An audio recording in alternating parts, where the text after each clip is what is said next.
ठीक है, जो नहीं बना पाओगे यहाँ पे करेंगे फिर क्वेश्चन। तो पहला क्वेश्चन लिखिए फिर इसमें, क्वेश्चन नंबर 1 लिखिए।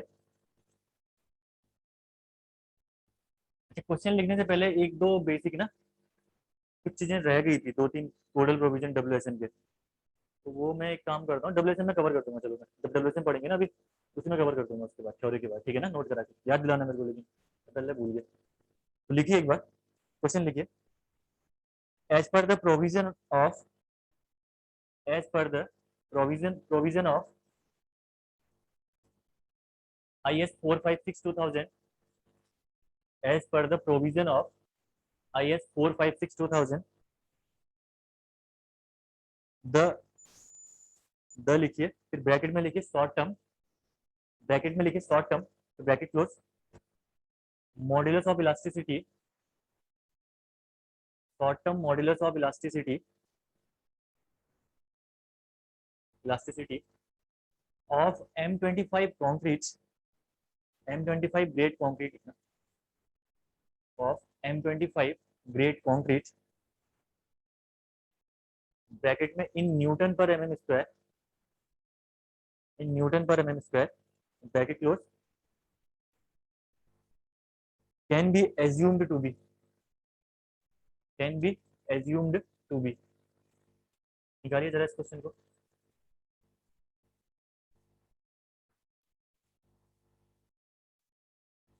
बहुत ही सिंपल क्वेश्चन है, ऐसे क्वेश्चन एग्जाम में पूछता है आपसे।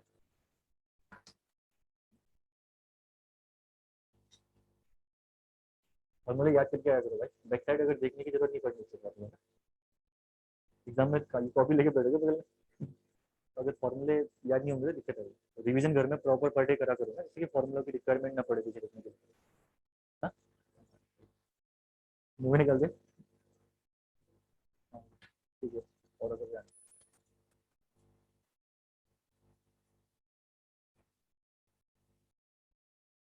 कैलकुलेटर नहीं, कैलकुलेटर नहीं, ये इतना बड़ा कैलकुलेटर लेके घूम रहे हो अंदर रखो उसको, बिना कैलकुलेटर के यूज करो।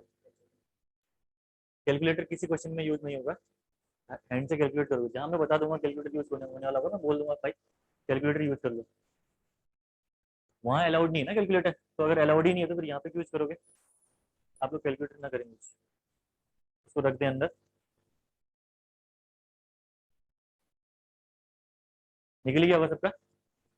Short term static modulus of elasticity, कल हमने इसका फॉर्मूला लिखा था, सॉल्यूशन देखिए, बहुत ही सिंपल सा फॉर्मूला था, जो कि आपका 5000 of root of F C के नहीं, रूट एफ सी के, ठीक है। 5000 रूट एफ सी के, जहाँ पे ये थी करेक्टरिस्टिक स्ट्रेंथ ऑफ कॉन्क्रीट है 28 डेज, जो कि आपको यहाँ पे M25 कॉन्क्रीट गिवन है। तो M25 कॉन्क्रीट के लिए एफ सी के की वैल्यू हम लोग लेके कितना चलते हैं, 25 न्यूटन पर mm स्क्वायर, ठीक है। ये हमने डिस्कस किया था एफसीके में, करेक्टरिस्टिक स्ट्रेंथ में। बस वैल्यूज आपको पुट करनी थी, वहाँ पे कुछ नहीं करना था। 5000 अंडर रूट ऑफ एफसीके की जगह रखोगे 25, तो ये आ गया आपका 25,000 Newton per mm square. Units में ध्यान रखना, कभी कभी एग्जाम में ये यूनिट आपकी किसी और में भी दे देता है, न्यूटन पर सेंटीमीटर स्क्वायर में निकालो बोल देगा, तो कन्वर्जन थोड़ा ध्यान रखना उसमें, ठीक है ना। कन्वर्जन बाद में आता ही होगा ना कन्वर्जन, तो कन्वर्जन नहीं आता है, आता ही होगा।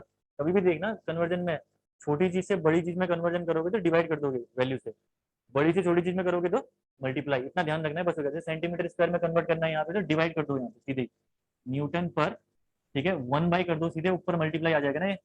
1 mm 1 centimetre equal to 10 mm square में है, तो 10 × 10 कितना सेंटीमीटर स्क्वायर आ जाएगा नीचे, ठीक है ना। तो वो चीज ध्यान रखनी है आपको, बस कर लोगे आप इस, बाकी अभी क्वेश्चन करेंगे तो फिर उसमें देख लेंगे। ये कर लो जिसमें नहीं करा, कर लिया होगा। हाँ? अगला क्वेश्चन लिखिए अभी, अगला क्वेश्चन लिखिए, थ्योरी क्वेश्चन है, देखिए 1 मार्क्स में पूछा गया है। A reinforced concrete structure, a reinforced concrete structure,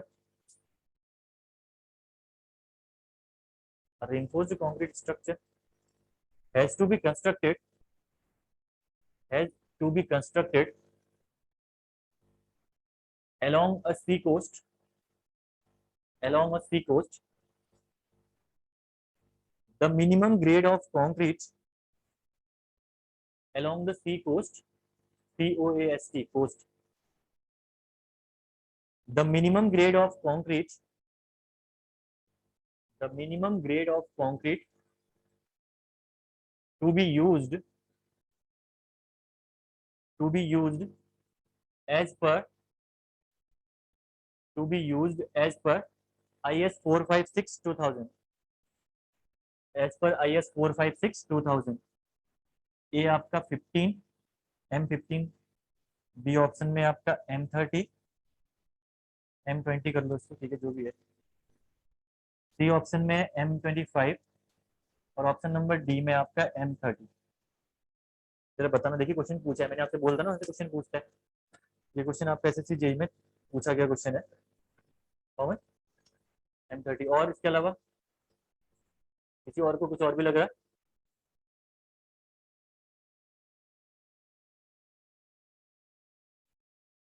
बता कितना M20, मतलब पीछे रिवीजन नहीं करो, बैक खोलो पीछे, फटाफट खोलो बैक साइड का, देखो पीछे, घर में पढ़ा करो भाई, रिवीजन नहीं करोगे तो कुछ फायदा नहीं है पढ़ा हुआ। ये देखो हाँ, डायग्राम देखो, अब यहाँ पे देखो कंडीशन देखो, कौन सी कंडीशन में क्या लिखा रखा है मैंने आपको, जरा सीवियर वाली कंडीशन देखना जरा। घर में एक ही क्लास में चल रही होगी ना, क्या करते हो घर जाके, सो जाते हो? घर गए और आराम से सो गए खाना खा के, फिर शाम को उठे, फिर खाना बनाया, फिर खाना खा के सो गए। पढ़ लिया करो भाई बैक साइड का रिवीजन में, सिंपल सिंपल चीजें। क्या पूछ रहे देखो ना,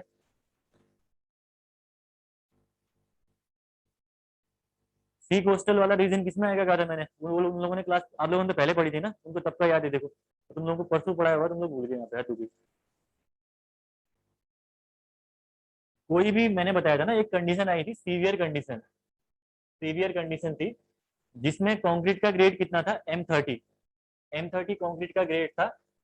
कवर भी पूछता है, कवर कितना था 45, कवर 45, कभी कभी एग्जाम में 50 भी बोलता है, वो अप्रोक्सीमेट करके ले लेना आप लोग, ठीक है ना वहाँ पे, लेकिन एग्जैक्ट आपका 45 mm होता है cover, M30 45।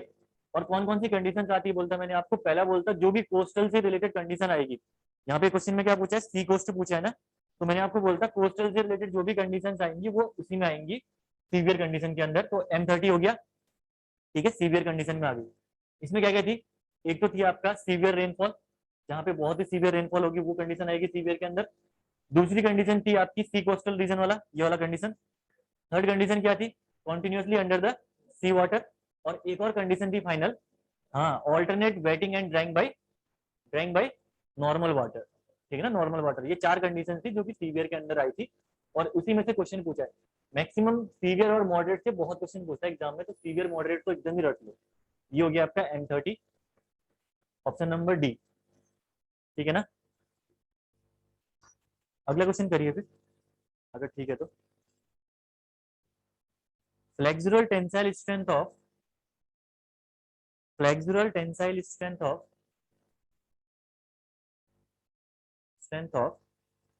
M25 grade of concrete, flexural tensile strength of M25 grade concrete in Newton per mm square,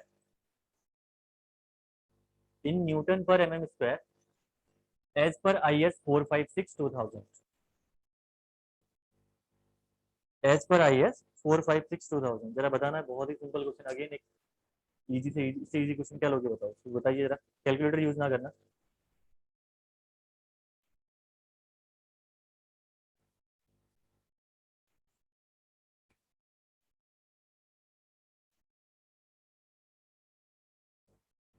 flexural tensile strength कल ही करा रखा है ना,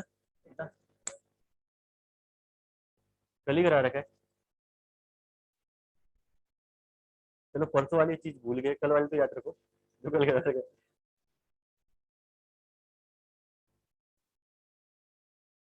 फॉर्मूला क्या था याद है, फ्लेक्सिबल टेंसाइल स्ट्रेंथ या बेंडिंग टेंसाइल स्ट्रेंथ का फॉर्मूला मैंने लिखाया था आपको। इस टेंसाइल स्ट्रेंथ तीन टाइप की होती है ना, फ्लेक्सुरल, स्प्लिट, डायरेक्ट टेंशन। तो डायरेक्ट टेंशन में तो हम लोग, मैंने बोला था आपको, डिजाइनिंग में जीरो लेके चलते हैं। फ्लेक्सुरल और स्प्लिट के लिए आपको मैंने फॉर्मूला लिखाया था, स्प्लिट के लिए 2p/πdl, फ्लेक्सुरल के लिए कितना लिखा रखा है 0.7 into under root of FCK। तो फ्लेक्सुरल टेंसाइल स्ट्रेंथ को हम रिप्रेजेंट करते हैं FCR से, ठीक है, FCR से इसको बोलते हैं। इसके नाम देख लो पहले, कभी भी एग्जाम में पूछेगा। एक पूछ सकता है ये flexural tensile strength, tensile strength, ठीक है।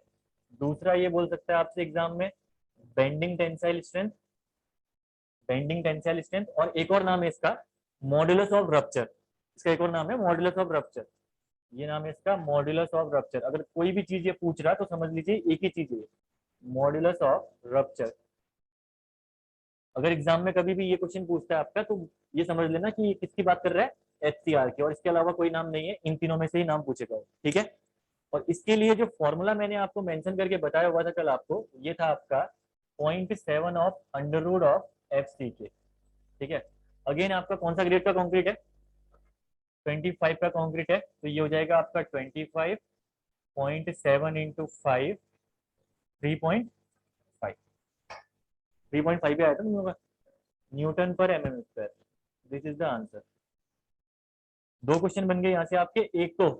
एक तो वो डायरेक्टली फॉर्मूला पूछता है एग्जाम में, ध्यान रखना, FCR का फॉर्मूला ये होता है, एग्जाम में बहुत बार पूछा गया ऑप्शन में डाल के। दूसरा उसके बेस पे न्यूमेरिकल पूछता है वो, ठीक है। और यहाँ पे FCK का कॉन्सेप्ट भी ध्यान रखना कि ये होती है characteristic strength of concrete in 28 days, ठीक है। नेक्स्ट क्वेश्चन करिए, तो कर लीजिए पहले, नेक्स्ट क्वेश्चन लिखिए।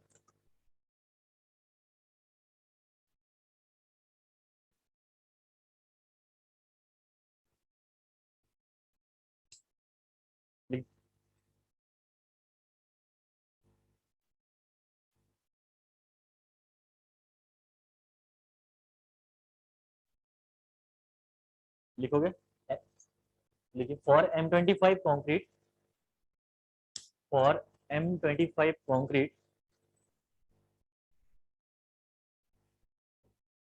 with creep coefficient of, for M25 concrete with creep coefficient of 1.5, with creep coefficient of 1.5, the long term static modulus of elasticity, the long term static modulus of elasticity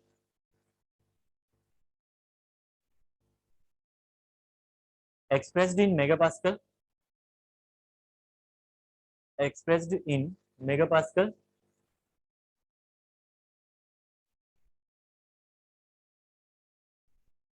as per the provision of megapascal, as per the provision of IS 456/2000, as per the provision of IS 456/2000। जरा निकालिए इसको।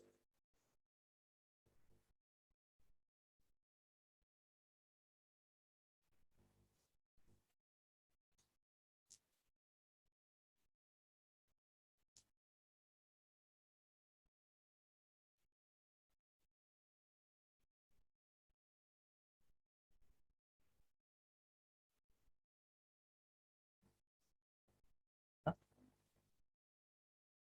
10, 10,000 निकल गया, 10,000 mega pascal ना। देखिए इसका solution देखिए, solution आपका, सबसे पहली बात तो ध्यान रखना, मेगा पास्कल इक्वल टू कितना होता है पता ही होगा ना, 1 mega pascal equal to 1 newton per mm²। तो ये यूनिट आपको ध्यान रखनी, पहले तो ये यूनिट होती है, कभी कन्वर्जन की रिक्वायरमेंट आएगी तो आप लोग इसको ध्यान रखना, ठीक है। देन उसके बाद ये आपसे बोल रहा long term static modulus of elasticity, जिसका फॉर्मूला होता है short term static modulus of elasticity, E long equal to 5,000 of under root of FCK, short term static modulus of elasticity divided by creep coefficient ना, 1 plus theta. ये creep consider किया था उन्होंने, तो ये हो गया आपका 5,000 ऑफ अंडर रूट कितना, FCK कितना दिया हुआ है 25, अगेन 25 FCK दिया हुआ है आपको, डिवाइडेड बाय 1 प्लस कितना 1.5, ये आपको दिया हुआ है 1.5। जब इसका निकालोगे आप तो ये हो गया आपका 25,000 डिवाइडेड बाय 2.5, तो कितना आ गया आपका 10,000 mega pascal units, mega pascal, ठीक है। ये निकल गया आपका short term static modulus of elasticity. Then उसके बाद एक दो चार क्वेश्चन और करते हैं।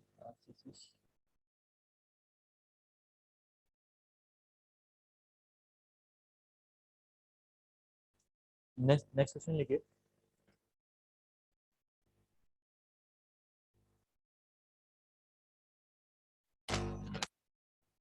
Permissible compressive strength of M30 concrete grade is permissible compressive strength of M30 concrete grade is। Option A है इसका 300 kg per metre square. Option number B है 3 into 10⁻⁶ kg per metre square. Option number C इसमें है 3 into 10⁻⁶ kg पर mm²। और option number D final है इसका 3 into 10⁻⁶ kg पर सेंटीमीटर स्क्वायर। हाँ, kg पर सेंटीमीटर स्क्वायर फाइनल। ये वही क्वेश्चन है, मैंने पहले भी करा रखा आप लोगों की क्लास में।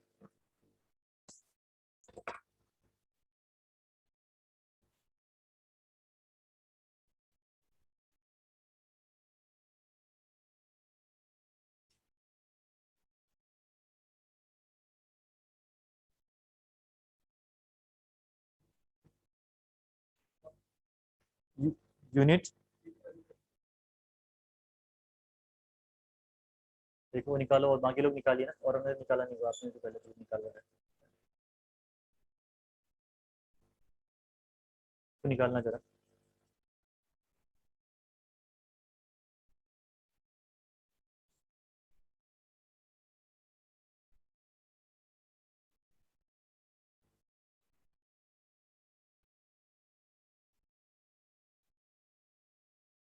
निकालो, न्यू स्टूडेंट जो है उनमें से कम एक का तो आंसर आए, तभी तो एक्सपेंशन दूँ। कोई तो निकालो।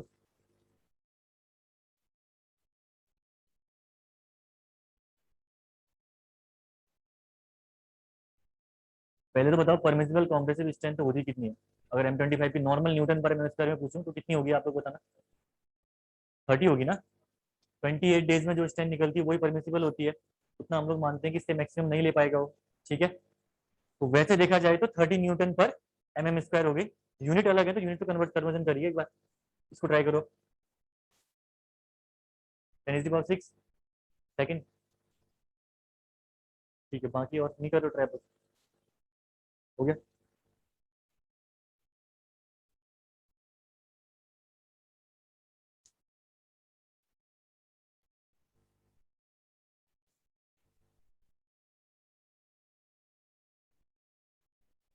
यहाँ देखो, permissible compressive strength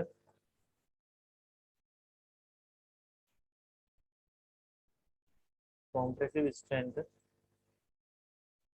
of M30 grade concrete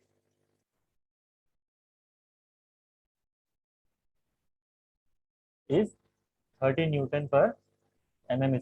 28 days में निकलती है, ये चीज आपको ध्यान रखना है। ठीक है, देन उसके बाद हमसे पूछ रहा है यूनिट्स का, थोड़ा इसने खेल कर दिया यहाँ पे। ये बोला कि जो यूनिट है, मतलब न्यूटन दिया हुआ है ना, न्यूटन किसकी यूनिट होती है, फोर्स की। केजी क्या हो गया यहाँ पे, मास हो गया यहाँ पे। ठीक है, तो यूनिट इसने टोटली कन्वर्ट कर दिया कि फोर्स को मास में कन्वर्ट कर दिया यहाँ पे। ठीक है ना। सबसे पहले तो यही कंसेप्ट समझना है कि फोर्स को मास में हम कन्वर्ट कैसे करेंगे। mm² का सेंटीमीटर², मीटर² तो आप कर ही सकते हो इजिली। ठीक है ना। तो यहाँ पे देखिए, कभी भी देखना, पहले मैं इसको बता देता हूँ।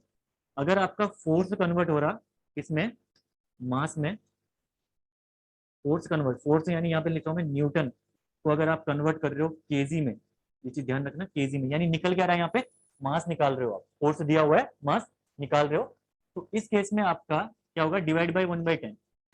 Divide by 1/10।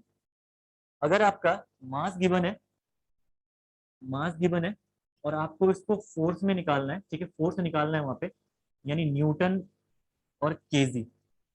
ठीक है, यानी आपको केजी गिवन है और आपको न्यूटन निकालना है, तो उस केस में आपको क्या करना है, मल्टीप्लाई बाय 10। जब आप जो भी वैल्यूज होंगी, अगर आप ये कन्वर्जन लगाओगे तो आपका न्यूटन आपका केजी में कन्वर्ट हो जाएगा, केजी आपका न्यूटन में कन्वर्ट हो जाएगा इजीली। ठीक है, अब एक्सप्लेनेशन ये आता कहाँ से है, ये बहुत ही इजी सा कॉन्सेप्ट है, आपने 10 में पढ़ा ही होगा। ठीक है, न्यूटन से सेकंड लॉ आपने पढ़ा था ना, क्या होता है, force equal to mass into acceleration due to gravity. इसकी वैल्यू कितनी होती है, 9.81, लेकिन हम लोग अपनी कन्वीनियंस के लिए इसको हम लोग 10 लेके चल रहे हैं यहाँ पे। ठीक है, 10 लेके चल रहे हैं यहाँ पे। तो यहाँ पे देखिए, अगर आपको मास निकालना है, अगर आपको मास निकालना है तो मास इक्वल टू क्या हो जाएगा, फोर्स अपॉन 10। अगर आपको फोर्स निकालना है तो ऑब्वियसली बात है मास इंटू 10। यही कॉन्सेप्ट है, यहीं पे यहाँ का कॉन्सेप्ट है, और बाकी कुछ नहीं इसका कॉन्सेप्ट। ठीक है ना,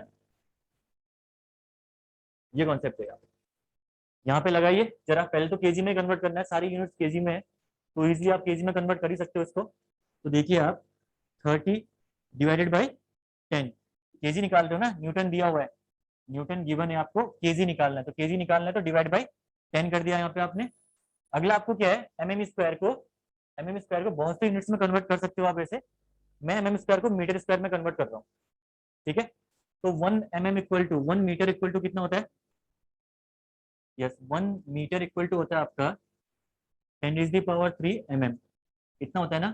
तो 1 mm इक्वल टू कितना हो जाएगा, 1/10⁻³ मीटर, कितना हो जाएगा ना, 1 mm इक्वल टू। तो बस ये वैल्यूज रख दीजिए क्योंकि स्क्वायर में है ये वैल्यू। तो 1 mm स्क्वायर इक्वल टू कितना हो जाएगा आपका, 1/10⁻³ का होल स्क्वायर। ठीक है, ऐसे आप कन्वर्ट कर सकते हो इसको इजीली। तो ये यहाँ चले गया, डिवाइड में करोगे तो ये ऊपर मल्टीप्लाई में चले जाएगा 10⁻6 से। तो ये कितना हो गया आपका, 3 × 10⁻6 केजी पर मीटर स्क्वायर। बाकी अगर आपको किसी और में भी कन्वर्ट करना है तो आप इजीली कन्वर्ट कर सकते हो। जैसे आपका केजी पर सेंटीमीटर स्क्वायर में अगर आपको उसको कन्वर्ट करना है तो फोर्स तो वैसे कन्वर्ट होगा जैसे हमने करा यहाँ पे, यूनिट नीचे कर सकते हो आप इजीली कन्वर्ट। ठीक है, हाँ 1 सेंटीमीटर इक्वल टू कितना होता है, 10 mm ना। तो 1 mm इक्वल टू हो जाएगा आपका 1/10 सेंटीमीटर, और 1 mm स्क्वायर इक्वल टू हो जाएगा आपका 1/10 का स्क्वायर, इतना सेंटीमीटर आपका निकल के आ जाएगा। ठीक है, बस आपको क्या करना है, जो 3 × 10⁻6 जहाँ पे रखा था आपने, वहां पे आप वैल्यू रख दीजिए 10⁻²। ठीक है, तो आप ऐसे कन्वर्ट कर सकते हो इजीली कोई भी चीजों को। किसी को दिक्कत है कन्वर्जन में तो बताओ यहाँ पे, क्योंकि एग्जाम में वो घुमाएगा केजी का न्यूटन, न्यूटन का केजी वो करेगा ही करेगा आजकल के एग्जामों में। ठीक है, इतनी छोटी मोटी चीजें वो घुमाता है आजकल एग्जाम में, खासकर एसएससी जेई में क्वेश्चन पूछा गया, एसएससी जेई में ही पूछा गया है। कुछ इसमें ऑप्शंस मैंने चेंज किए थे उसमें, बाकी उसने यूनिट तो चेंज करी थी उसमें एग्जाम में। ठीक है, कर लीजिए इसको।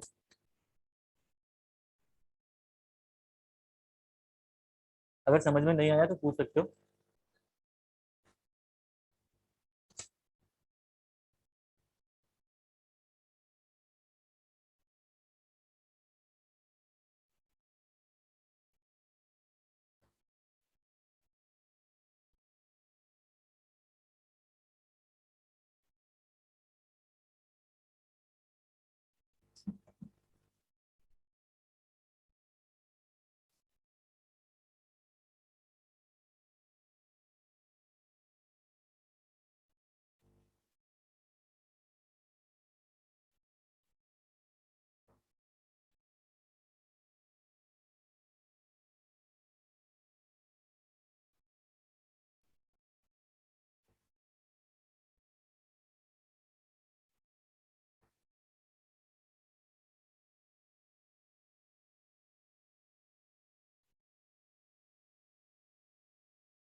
हो गया, एक दो आईएएस कोडल प्रोविजन हैं जो कि हमने छोड़े थे, उनको क्वेश्चन के फॉर्म में हम लोग यहाँ पे डील कर लेते हैं। ठीक है, क्वेश्चन लिखिए अगला, अगला क्वेश्चन लिखिए, एसएससी जेईई प्रीवियस ईयर में पूछा गया क्वेश्चन है। As per IAS 456/2000, as per IAS 456/2000,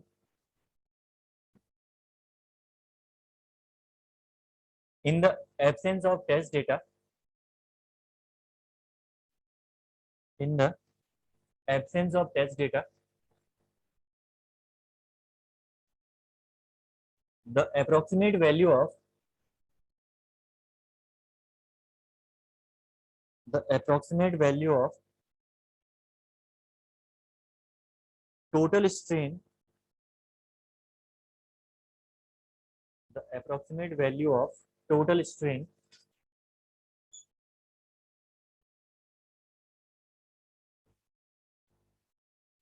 for design may be taken as, for design may be taken as, ठीक है, for design may be taken as. तो ये चीज पता ही होगा आप लोगों को, कितनी होती है वैसे, डेटा याद है किसी को?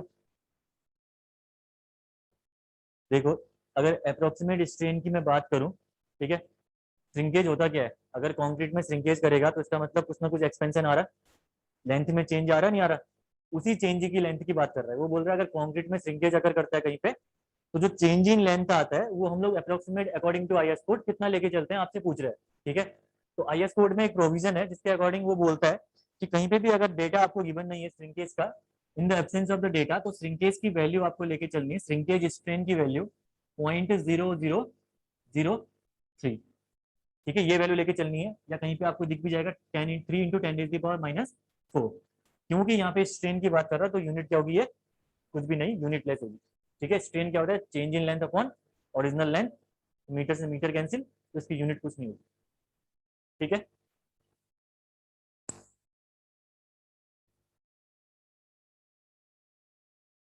ये इंपॉर्टेंट डेटा है, तो लिख लो आप 0.003003, और इसके साथ आपका 3 × 10⁻⁻⁴।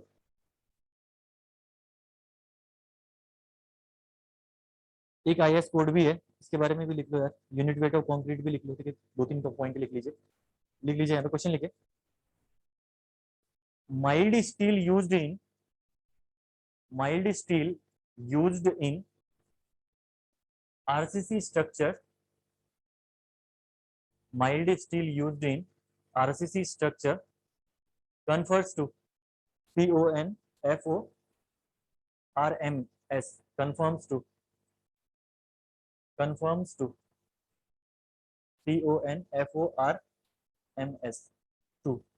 तो ये आपसे पूछ रहा है कि माइल्ड स्टील, जो आरसीसी में आप माइल्ड स्टील यूज करते हो, उसका आईएस कोड कौन सा है, ये आपसे पूछ रहा है। तो आईएस कोड जो आपका है, ये है आपका IS 432, आईएस कोड नंबर है आपका ये 432। इस कोड के अंदर आपकी माइल्ड स्टील की सारी प्रॉपर्टीज गिवन है। जो भी माइल्ड स्टील की प्रॉपर्टीज हैं हमने जो यहाँ पे डिस्कस कर रहे हैं, वो सारी प्रॉपर्टीज कहाँ से डिस्कस करी, इसी IS 432 से, ठीक है ना। तो माइल्ड स्टील के लिए जो आईएस कोड हम लोग रेफर करते हैं वो करते हैं IS 432, ये ध्यान रखना पहला तो क्वेश्चन। इसके बाद एक क्वेश्चन लास्ट लिखिए, और the unit weight of, the unit weight of RCC, the unit weight of RCC in kg per meter cube, the unit weight of RCC in kg per meter cube, how much, 2500 kg per metre cube, kilo Newton पर metre cube में 25, ठीक है ना। तो देखिए मैं बताता हूँ इसको, ठीक है, ये होती है, इसका आंसर लिखिए 2500 of kg per metre cube, ठीक है, 2500 kg पर मीटर क्यूब। अगर ये आपसे पूछ दे कि किलो न्यूटन पर मीटर क्यूब में कितनी वैल्यू इसकी निकल के आएगी, तो कैसे निकालोगे इसकी वैल्यू किलो न्यूटन पर मीटर क्यूब में, पहले इसको न्यूटन में कन्वर्ट करो, ठीक है, न्यूटन में, यानी मास आपको गिवन है, फोर्स आपको निकालना है, क्या करोगे, मल्टीप्लाई बाई 10, है ना। तो ये हो जाएगा आपका 2500 kg पर मीटर क्यूब को आपने 10 से मल्टीप्लाई किया, तो ये कन्वर्ट हो गया न्यूटन में, और ये कितना आ गया, न्यूटन पर मीटर क्यूब, ठीक है ना। देन उसके बाद आपको क्या करना है, ये कितना हो गया आपका 25,000 न्यूटन पर मीटर क्यूब। आपको क्या निकालना है, किलो न्यूटन में बोला ना मैंने, ये तो न्यूटन हो गया, किलो न्यूटन में निकालने के लिए डिवाइड बाई 10⁻3, ठीक है, 1 किलो इक्वल 10⁻3, इसको आप डिवाइड कर दीजिए 10⁻3 से, तो ये हो जाएगा आपका किलो न्यूटन पर मीटर क्यूब, और ये आ गया आपका 25 किलो न्यूटन पर मीटर क्यूब। तो कोई भी यूनिट में अगर आपसे पूछे ये, तो आप इजीली बता सकते हो कौन सी यूनिट में कैसे निकालना है। तो 25 किलो न्यूटन पर मीटर क्यूब, अगर न्यूटन में पूछता है तो न्यूटन में आपका ये कितना आ गया, 25,000 ना, न्यूटन पर मीटर क्यूब। बाकी और यूनिट सेंटीमीटर स्क्वायर, स्क्वायर में कन्वर्ट करें तो वहाँ पे भी आप लोग देख लेना, ठीक है, कोई दिक्कत। तो ये तो हो गए कुछ क्वेश्चन। अब स्टार्ट करते हैं WSM के बारे में।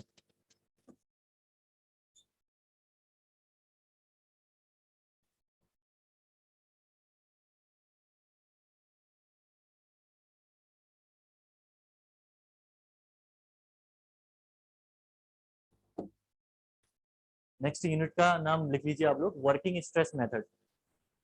अगली यूनिट है आपकी यूनिट नंबर 2, इंट्रोडक्शन यहीं पे कंप्लीट आपका है।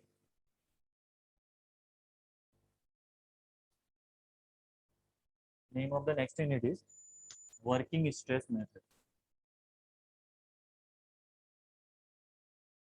Working stress method.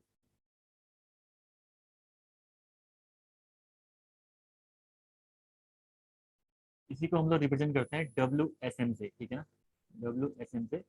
ये आपकी, और इसके साइड में ही लिखते हैं ना ट्रेडिशनल मेथड। ट्रेडिशनल मेथड,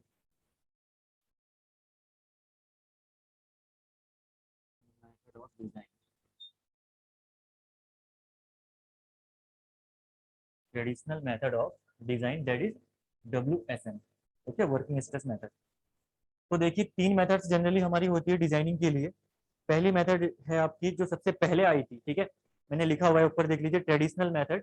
इसका मतलब क्या है कि जो सबसे पहले जो मेथड डेवलप हुई आपकी वो थी वर्किंग स्ट्रेस मेथड, ठीक है ना। तो जो मेथड सबसे पहले डेवलप हुई वर्किंग स्ट्रेस मेथड, उसके बाद इसमें कुछ कमियां थी जिनको दूर किया किसने, अल्टीमेट लोड मेथड ने, अल्टीमेट लोड मेथड ने।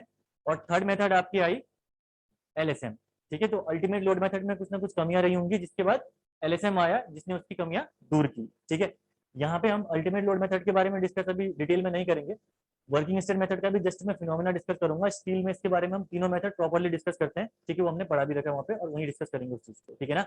लेकिन यहाँ पे हम जनरली इसके बारे में समझेंगे कि आखिर ये जो वर्किंग स्ट्रेस मेथड है ये आपकी वर्क कैसे करती है, ठीक है, कौन कौन से स्ट्रेसेस के लिए इसमें हमें डिजाइन करना पड़ता है, ये चीजें हम लोग यहाँ पे डिस्कस करेंगे, ठीक है। इसको हम लोग समझते हैं कर्व की हेल्प से। देखिए मैं क्या कर रहा हूँ, माइल्ड स्टील का ही कर्व लेके चल रहा हूँ समझाने के लिए ओनली, ठीक है। माइल्ड स्टील का कर्व अगर आपको पता नहीं है तो ऐसे बनता है, मैं बता देता हूँ इसको आपको, ठीक है। ये हो गया आपका स्ट्रेस और स्ट्रेन, स्ट्रेस और स्ट्रेन के बीच में बनेगा ये कर्व, ठीक है। और ये कर्व आपका निकल के आता है कुछ ऐसा,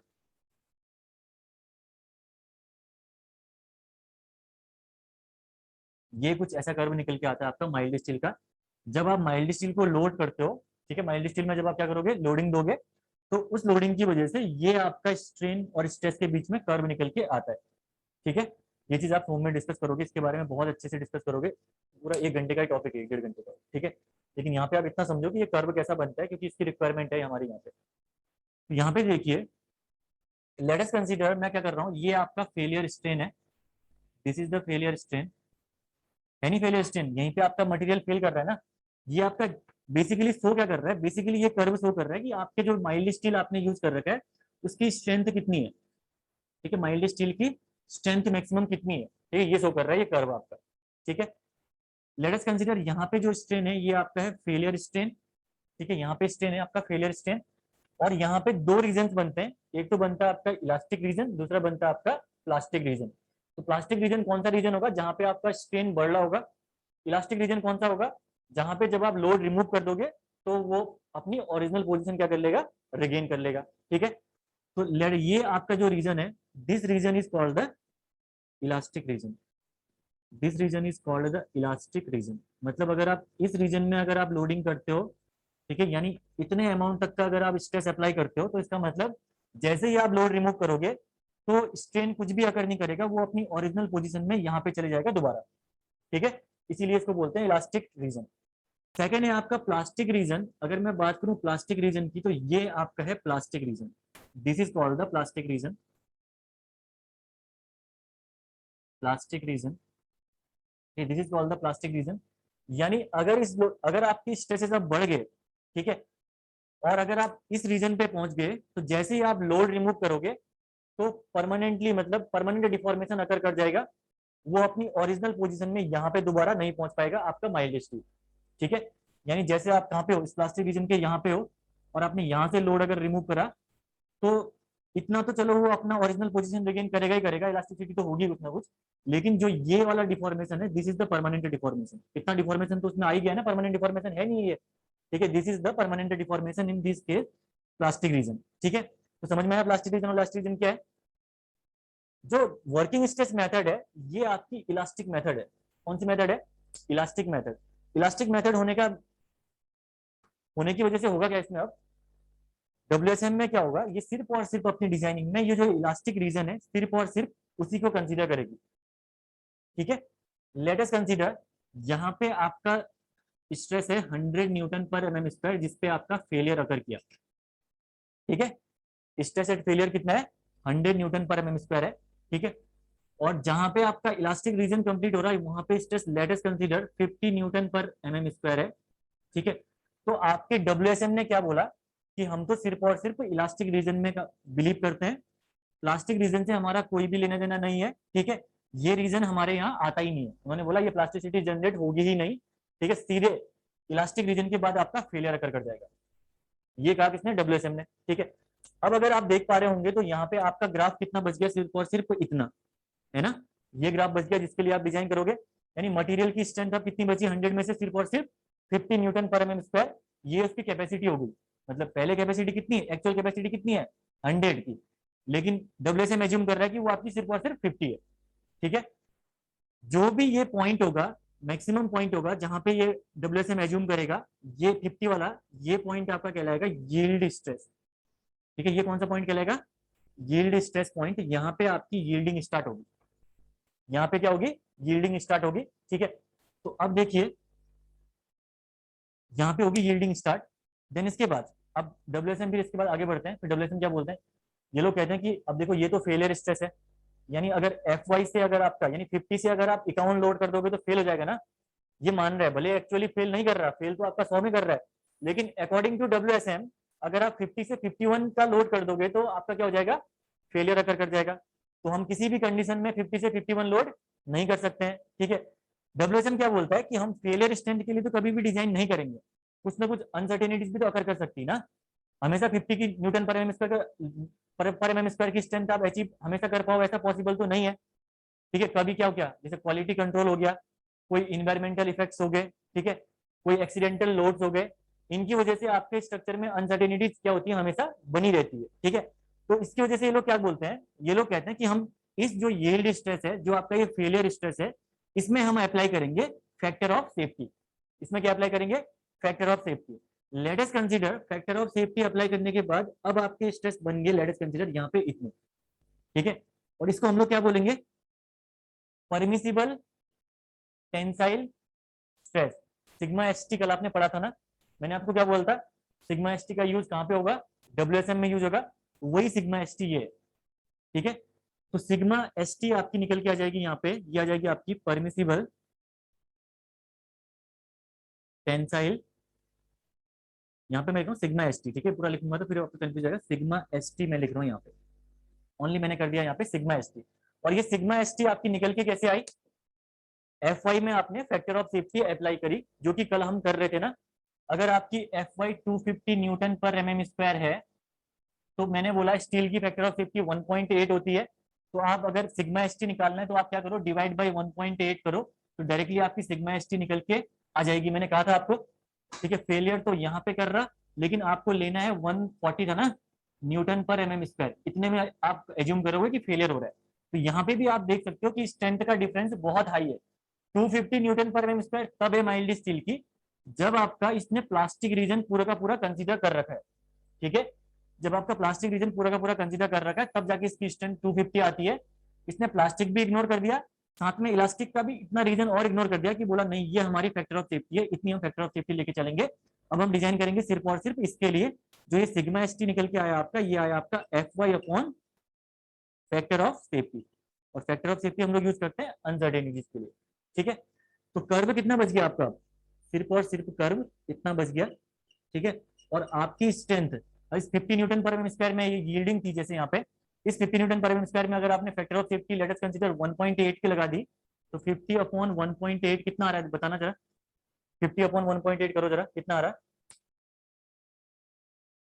तो ऑलमोस्ट 25 करता हूँ मैं, ठीक है ना, रहने दो कैलकुलेट। ठीक है, 25 के अराउंड हो गया, ऑलमोस्ट 26 28 27। ठीक है, ऑलमोस्ट आपका ये आ जाएगा 27 न्यूटन पर एमएम स्क्वायर के बराबर।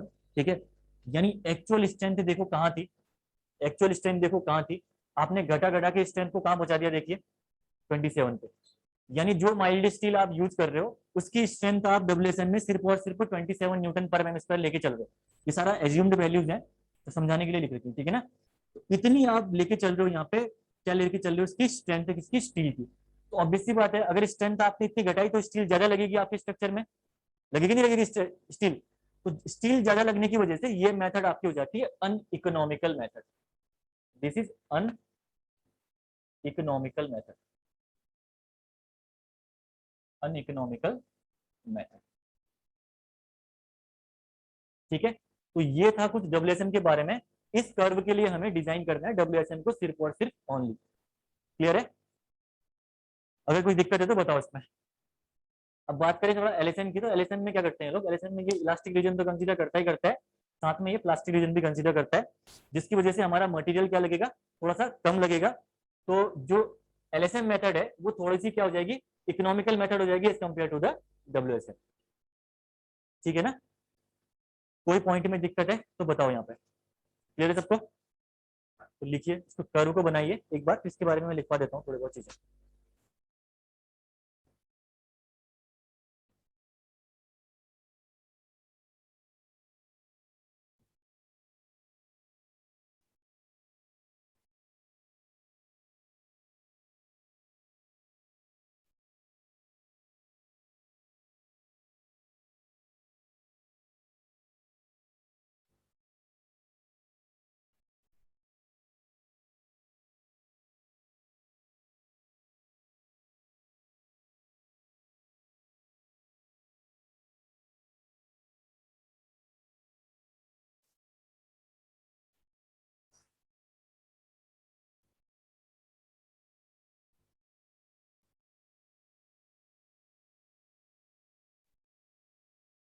ये कर्व जस्ट समझाने के लिए बना रखा है, ठीक है ना। एग्जाम में अगर कभी आता है तो कर्व के बिना भी अगर आप थ्योरी लिख दोगे तब भी चल जाएगा, ठीक है। क्योंकि मैं डायरेक्टली लिखा था, अगर आपको ये इलास्टिक मेथड है, इसमें हम लोग इसमें सेफ्टी लगाते हैं, ये बन के आता है, तो फिर वो चीज़ें आपके पिक्चर नहीं बन पाती दिमाग में। तभी ये कर्व बनाया गया जानबूझ के कि ताकि आपका पिक्चर एकदम दिमाग में बने कि कैसे कौन सी चीज़ें यहाँ पे अप्लाई हो रही है।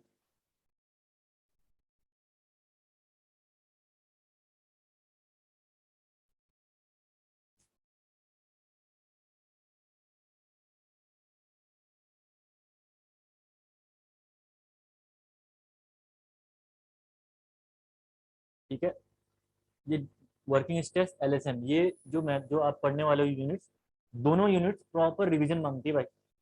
अगर रिवीजन नहीं करोगे, पीछे का लैग करके चलोगे तो आगे यूज आएगा। आप देखो क्या है, एक बार तो मैं चलो कोई कॉन्सेप्ट जैसे मॉड्यूलर रेशियो ही कॉन्सेप्ट आता है, पढ़ेंगे उसके बारे में। मैंने एक बार आपको डायरेक्टली बता दिया कि ये होता है, ये होता है इसके बारे में। तो हर बार जब तक ये आते रहेगा तब तक मैं बार बार डिस्कस तो नहीं कर सकता ना उसको। एक बार समझा दिया तो उसके बाद आप उसको पढ़ के आइए, तो अगली बार हम डायरेक्टली यूज करेंगे उसके बाद वैल्यूज का, ठीक है। जैसे सिग्मा सीबीसी है एक चीज, सिग्मा सीबीसी अभी बताऊंगा क्या है, ठीक है। जब आप इसको निकालोगे तो इसके लिए फॉर्मूला मैं बता दूंगा आपको कि इससे निकलता है। अब वो फॉर्मूला आपको क्लियर होना चाहिए जब आप आगे काम करोगे अपने से, ठीक है। तो डायरेक्टली हम लोग वहाँ पे सीधे फॉर्मूले के बिना भी, मैं जैसे 30 लिखा, 30 में मैंने बोल दिया कि 10 सिग्मा सीबीसी है इसकी, तो उसमें आपको पता होना चाहिए सिग्मा सीबीसी निकल के कैसे आ रहा है, ठीक है। तो यूनिट्स आपकी कनेक्टेड है। अगर रिवीजन नहीं करोगे तो समझ लीजिए कि यहाँ पे आप बहुत प्रॉब्लम में फंस जाओगे उसके बाद। लंबे लंबे डेरिवेशन आप लोगों ने कर ही रखे हैं, डेरिवेशन कितने लंबे हैं, ठीक है। टीबी मीडियम के डेरिवेशन काफी लंबे हैं, ठीक है। समझने में उनको आपके कॉन्सेप्ट क्लियर होने चाहिए, अदरवाइज प्रॉब्लम्स आएंगी। तो प्रॉपर वे में डिस्कस करो। एक ही सब्जेक्ट चल रहा है ना आप लोगों का मैक्सिमम का, तो बाकी आप लोगों के इन्वायरमेंट चल रहा है साथ में, लेकिन फिर भी इतना लोड नहीं है, दो ही सब्जेक्ट का लोड है ज़्यादा, ठीक है ना आप लोगों का। तो सफिशियंट टाइम मिल जाता है कि आप घर जाके रिवीजन करो। अगर यहाँ से अच्छे से समझ के जाओगे तो रिवीजन करने में 1 आवर से ऊपर का तो लगेगा नहीं। 2 ही घंटे की तो क्लास यहाँ पे ले रहे हो ना आप लोग, 2 घंटे की क्लास है, घर में 1 घंटा इसको रिवीजन करने में, तो 1 घंटा पर डे निकालना सब्जेक्ट के लिए, तभी समझ में आएगा सब्जेक्ट, ठीक है। बन गया कर, इसके बारे में लिखिए जरा।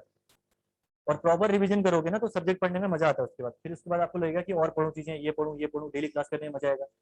समझ में नहीं आएंगी चीजें, फिर प्रॉब्लम में फंसोगे, जबरदस्ती बैठना होता है उसके बाद। फिर 2 घंटे कब निकले टाइम देखते रहोगे कैसे करोगे, तो वो चीजें आती है, ठीक है ना। तो लिखिए इसके बारे में थोड़ा डेवलेशन के बारे में पहला पॉइंट लिखिए। This method of design, this method of design was the oldest one. This method of design was the oldest one. उसके बाद आप इसमें नेक्स्ट पॉइंट लिखिए, नेक्स्ट पॉइंट लिखिए, this method assumes that this method assumes that both steel and concrete, this method assumes that both steel and concrete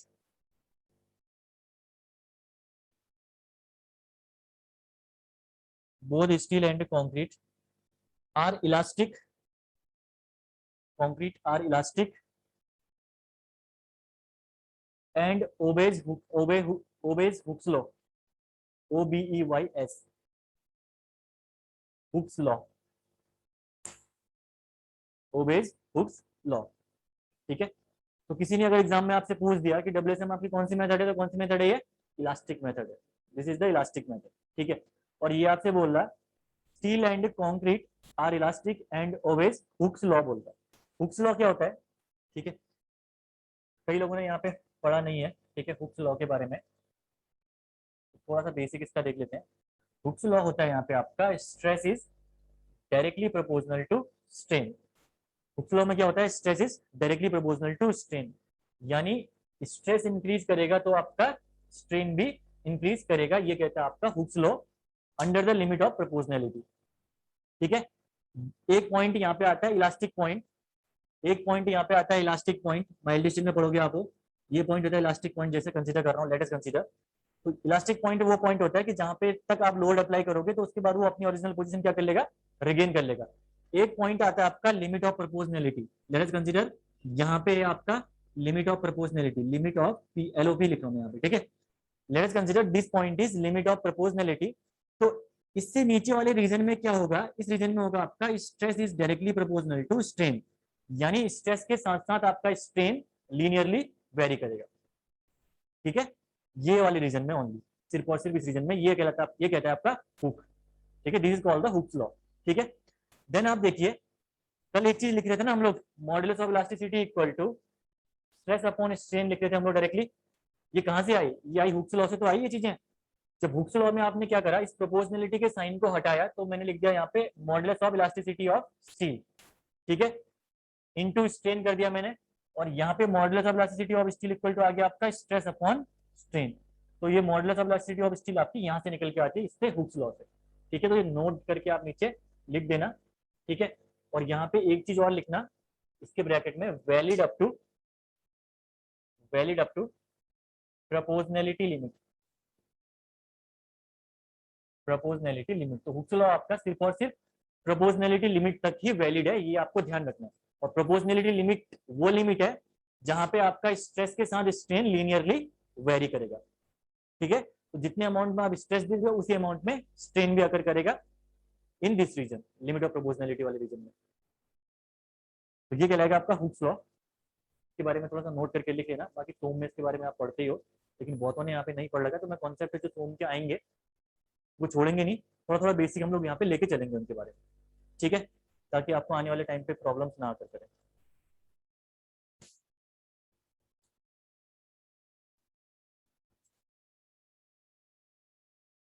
ठीक है, अभी एक आप एजम्पशन भी पढ़ोगे, यहीं पे समझा देता हूँ एजम्पशन को। जो स्ट्रेस और स्ट्रेन का डायग्राम होता है ना इसमें WSM में, वो आप लेके चलते हो लीनियर, स्ट्रेस भी लीनियर लोगे, स्ट्रेन भी लीनियर लोगे। वो लीनियर ले क्यों रहे हो? लीनियर लेने का रीजन ही आपका यही है, क्योंकि आप मानते हो कि जो ये सिग्मा ST है, इसके नीचे वाला पूरा रीजन आपका लिमिट ऑफ प्रोपोर्शनलिटी रीजन है।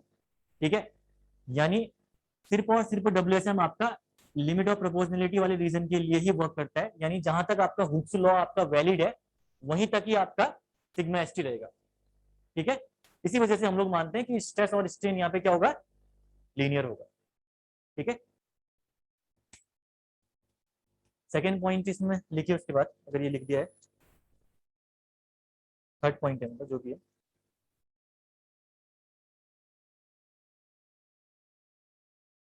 the basis of this method, the basis of this method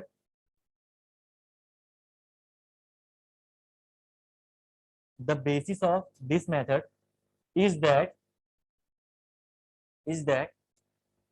permissible stresses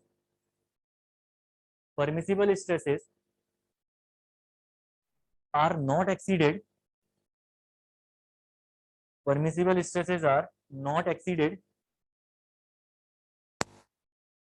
anywhere in the structure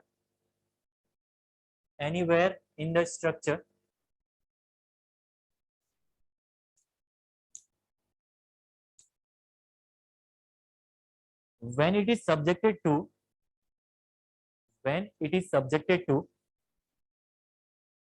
worst combination of loadings.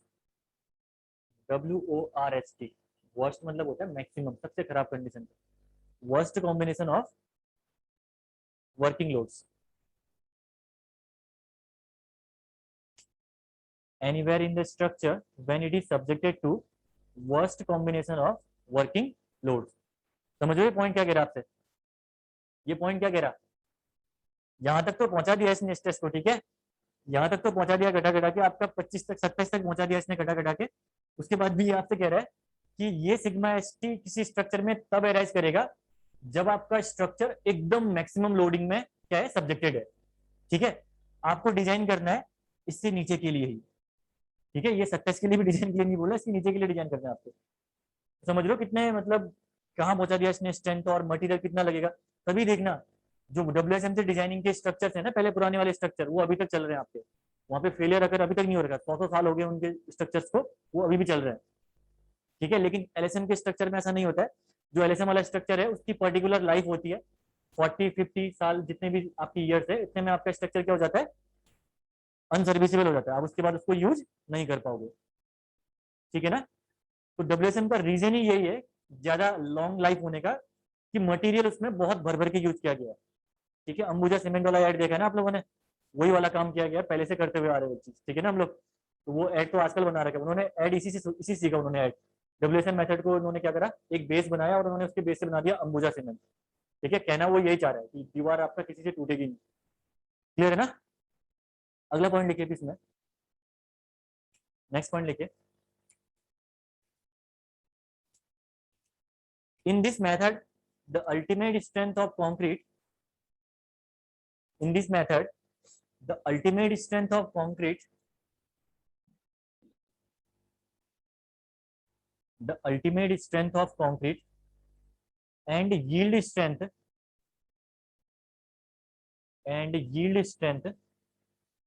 or 0.2% proof stress or 0.2% proof stress 0.2% proof stress of steel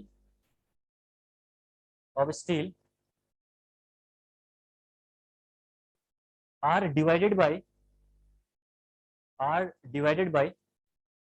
factor of safety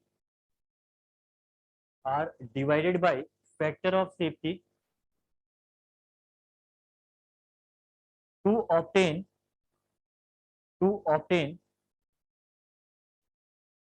permissible stresses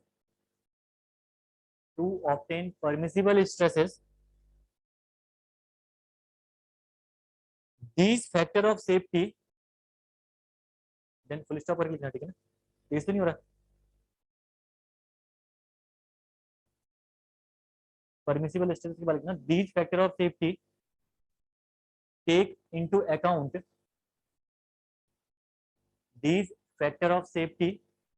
into account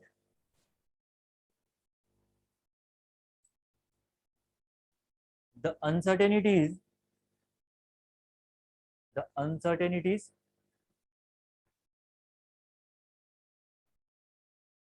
in manufacturing of these materials.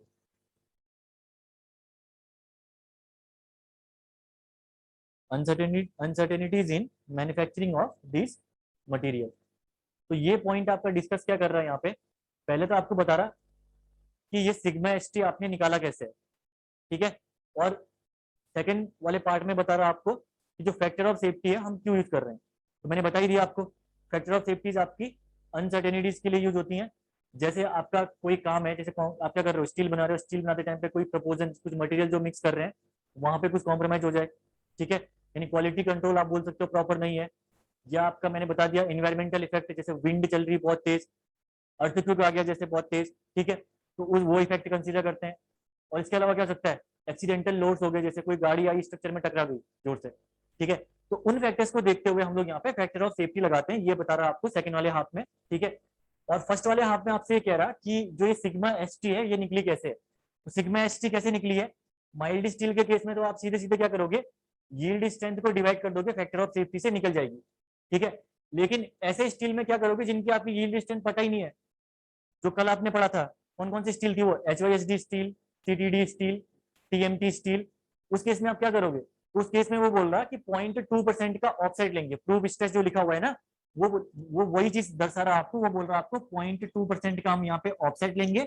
Then उसके बाद जहां पे भी वो stress cut करेगा, जैसे यहाँ पे कट किया अगर ऑफसेट ने, तो उसके रिगार्डिंग जो स्ट्रेस होगा वो क्या कहलाएगा आपका यील्ड स्ट्रेस, और उसके बाद आप उसको क्या करोगे, divide by factor of safety, ठीक है, तो इससे आपका निकल जाएगा सिग्मा एस टी की वैल्यू।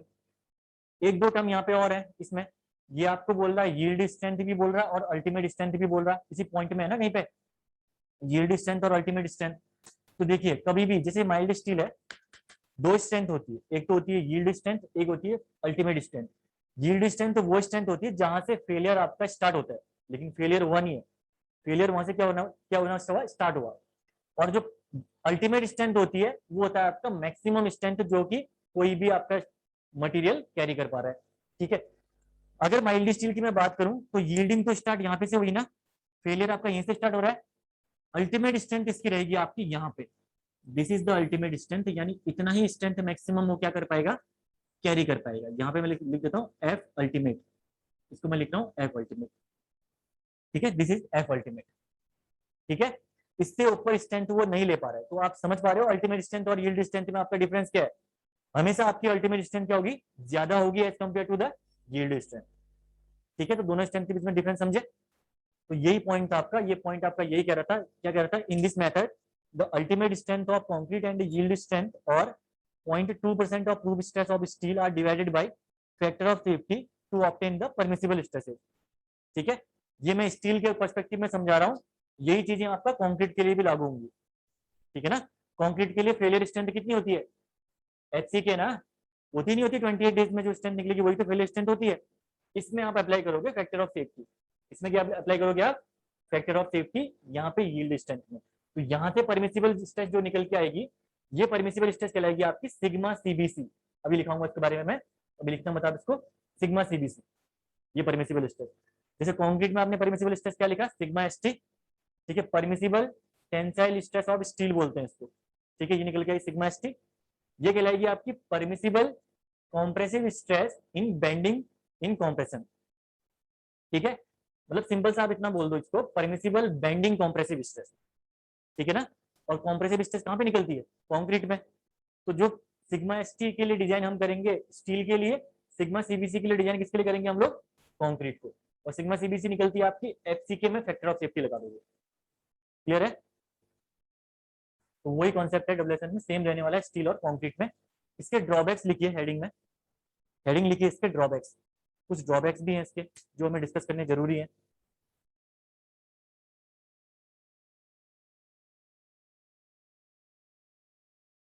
पहला लिखिए इट एज्यूम्स, पहला ड्रॉबैक लिखिए it assumes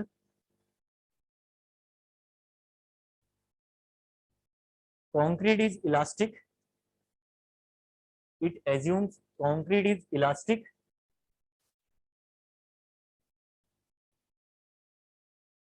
which is not true, which is not true, as the concrete behaves, as the concrete behaves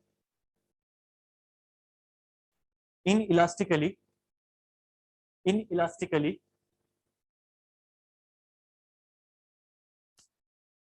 inelastically even on low level of stresses, even on low level of stresses, तो पहला तो बोला इसने concrete और steel elastic है बोला इसने। Steel के रिस्पेक्ट में तो आप यहीं पे देख रहे हो उनका एजम्पशन कितना गलत है।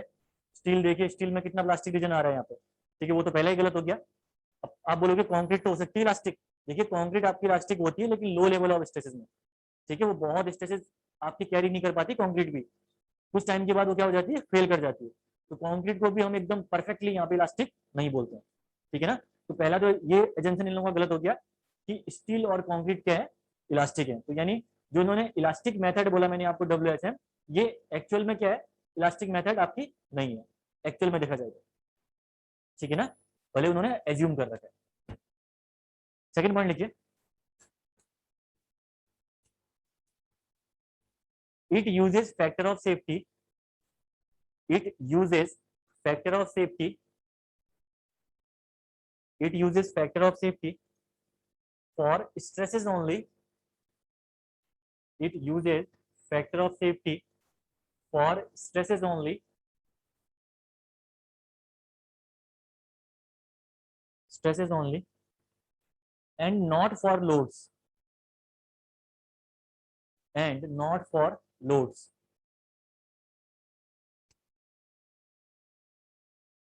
not for loads, okay,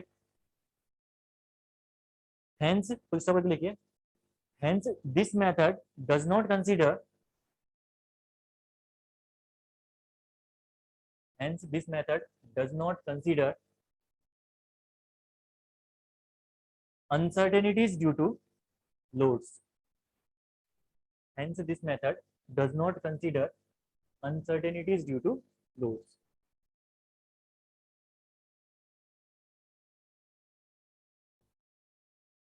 This method does not consider uncertainties due to loads, ठीक है। तो बेसिकली ये वाला पॉइंट आपका क्या कहना चाह रहा है, हम लोग मैक्सिमम डीलिंग जितना भी करते हैं लोड्स में डील करते हैं, ठीक है। भले ही आप मार्केट से सब्जी लेके आओ, कुछ भी लेके आओ, आप हमेशा ही बोलते हो ना भैया 1 kg एप्पल दे दो, आलू दे दो, जो भी चीज है, कभी बोला उससे भैया 1 kg सेंटीमीटर स्क्वायर का मुझे आलू चाहिए, कभी नहीं बोला ना। अपने स्टेटस में हम लोग डील करते ही नहीं है। जो हमारा कॉमन डीलिंग किसमें है, कॉमन डीलिंग हमारी लोड में है। तो इसी वजह से ये क्या कह रहा है, जो फैक्टर ऑफ सेफ्टी इन्होंने अप्लाई करवा रखी है वो सिर्फ और सिर्फ किसमें अप्लाई करनी करवा रखी इन्होंने, स्ट्रेसेस में, ठीक है ना। फैक्टर ऑफ सेफ्टी स्ट्रेसेस में, एफ वाई क्या है आपका, स्ट्रेस है ना, एच सी के क्या है आपका, स्ट्रेस ही तो है, लोड थोड़े दोनों, इन दोनों में तो आपकी एफ वाई अप्लाई हो रही थी, यहाँ पे भी एफ वाई अप्लाई हो रही थी, ठीक है। तो ये कह रहा है आपसे कि इसकी वजह से क्या होता है कि थोड़ी सी आपका कंफ्यूजन जनरेट होता है, जिससे कि लोड्स की वजह से जो डायरेक्ट अनसर्टेनिटीज आती हैं वो हम लोग क्या कर देते हैं, इग्नोर करते हैं। जरूरी नहीं है कि आपको हर जगह एरिया पता हो, ठीक है ना, जरूरी नहीं आपको हर जगह एरिया पता हो। तो इसमें इसकी वजह से होता क्या है कि अगर एरिया पता नहीं, जैसे क्या होगा, देखो समझिए, ये स्ट्रक्चर है, स्ट्रक्चर में ये लोड आ रहा है तो हम बता सकते हैं P kg का लोड आ रहा है, P kg का लोड आ रहा है बता सकते हैं। लेकिन अगर आपके पास यहाँ पे एरिया नहीं है तो आप स्ट्रेसेस निकाल पाओगे, यहाँ पे डिफिकल्ट होंगे, एग्जैक्ट स्ट्रेसेस आप निकाल ही नहीं पाओगे। तो अगर आप फैक्टर ऑफ सेफ्टी स्ट्रेसेस में लगा रहे हो तो फिर तो ऑब्वियसली बात है, आप लोड को सीधे सीधे क्या कर रहे हो, इग्नोर कर रहे हो, कर रहे नहीं कर रहे हो।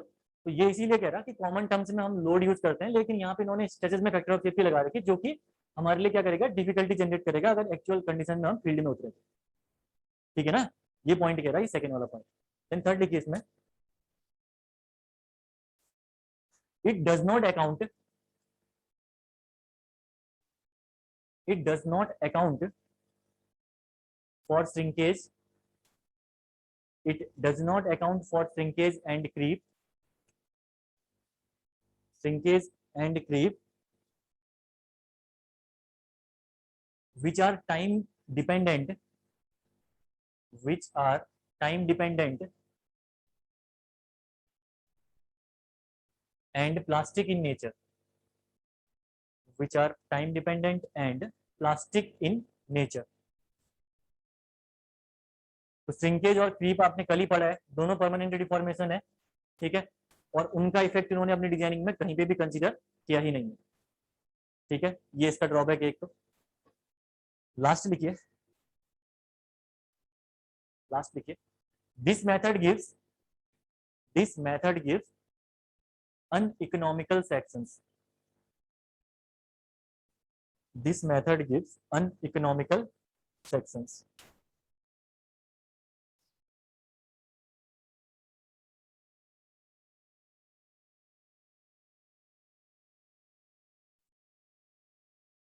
क्लियर है?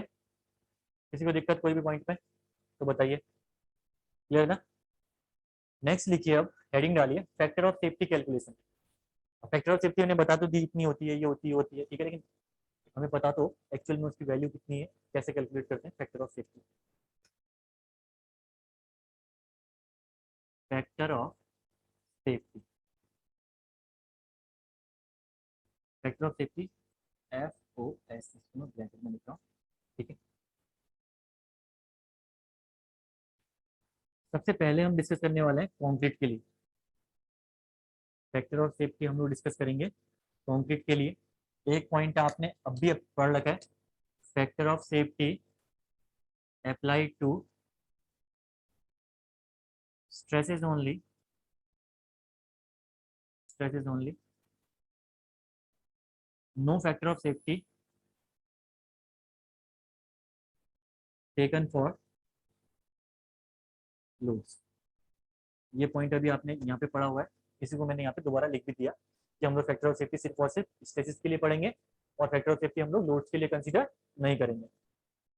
बाकी फैक्टर ऑफ सेफ्टी का रीजन मैंने बताई दिया आपको, दोबारा डिस्कस करने की जरूरत नहीं है। सीधे देखिए, फैक्टर ऑफ सेफ्टी का आपका जो फॉर्मूला है निकालने के लिए फैक्टर ऑफ सेफ्टी का कॉन्क्रीट के केस में, ये होता है आपका failure strength upon working strength, या आप लोग बोल सकते हो failure strength upon permissible strength, ठीक है। फॉर्मूला देखिए इसका, failure stress upon working stress. और कंक्रीट की फेलियर स्ट्रेस कितनी होती है भाई, क्या होती है, HCK। तो मैं इसको लिख सकता हूँ, कैरेक्टरिस्टिक स्ट्रेंथ भी लिख सकता हूँ, कैरेक्टरिस्टिक स्ट्रेंथ, ठीक है। तो जो फैक्टर ऑफ सेफ्टी का आपका फॉर्मूला निकल के आएगा वो निकलेगा आपका failure stress upon working stress, या फेलियर अपॉन परमिसिबल बोल सकते हो आप। फेलियर क्योंकि कंक्रीट के केस में कैरेक्टरिस्टिक स्ट्रेंथ होती है, HCK में फेल करता है, तो हम लोग बोल सकते हैं characteristic strength upon working stress भी हम लोग बोल सकते हैं, ठीक है। तो अगर हम कैलकुलेट करें,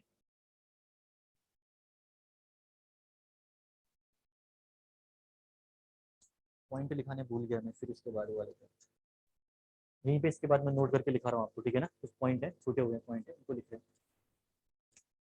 फेलियर स्ट्रेस क्या होती है, HCK होती है ना। कंक्रीट की परमिसिबल स्ट्रेस कितनी क्या होती है, अभी बता दिया मैंने आपको, सिग्मा CBC। स्टील की सिग्मा HT, WSM के केस में, ठीक है। तो यहाँ पे आप कर दीजिए सिग्मा CBC, ये होगी आपकी परमिसिबल स्ट्रेस। अब मेन चीज ये है कि मैंने आपको सिग्मा CBC निकालना बता नहीं रखा है, इसके लिए आप एक नोट डालिए इसके नीचे जस्ट, ठीक है। थोड़ा सा 2 लाइन छोड़ के नोट डालना, 2-3 लाइन छोड़ देना, फिर उसके बाद नोट डालना। हम लोग यहाँ पे देखते हैं सिग्मा CBC निकालते कैसे हैं हम लोग, ठीक है।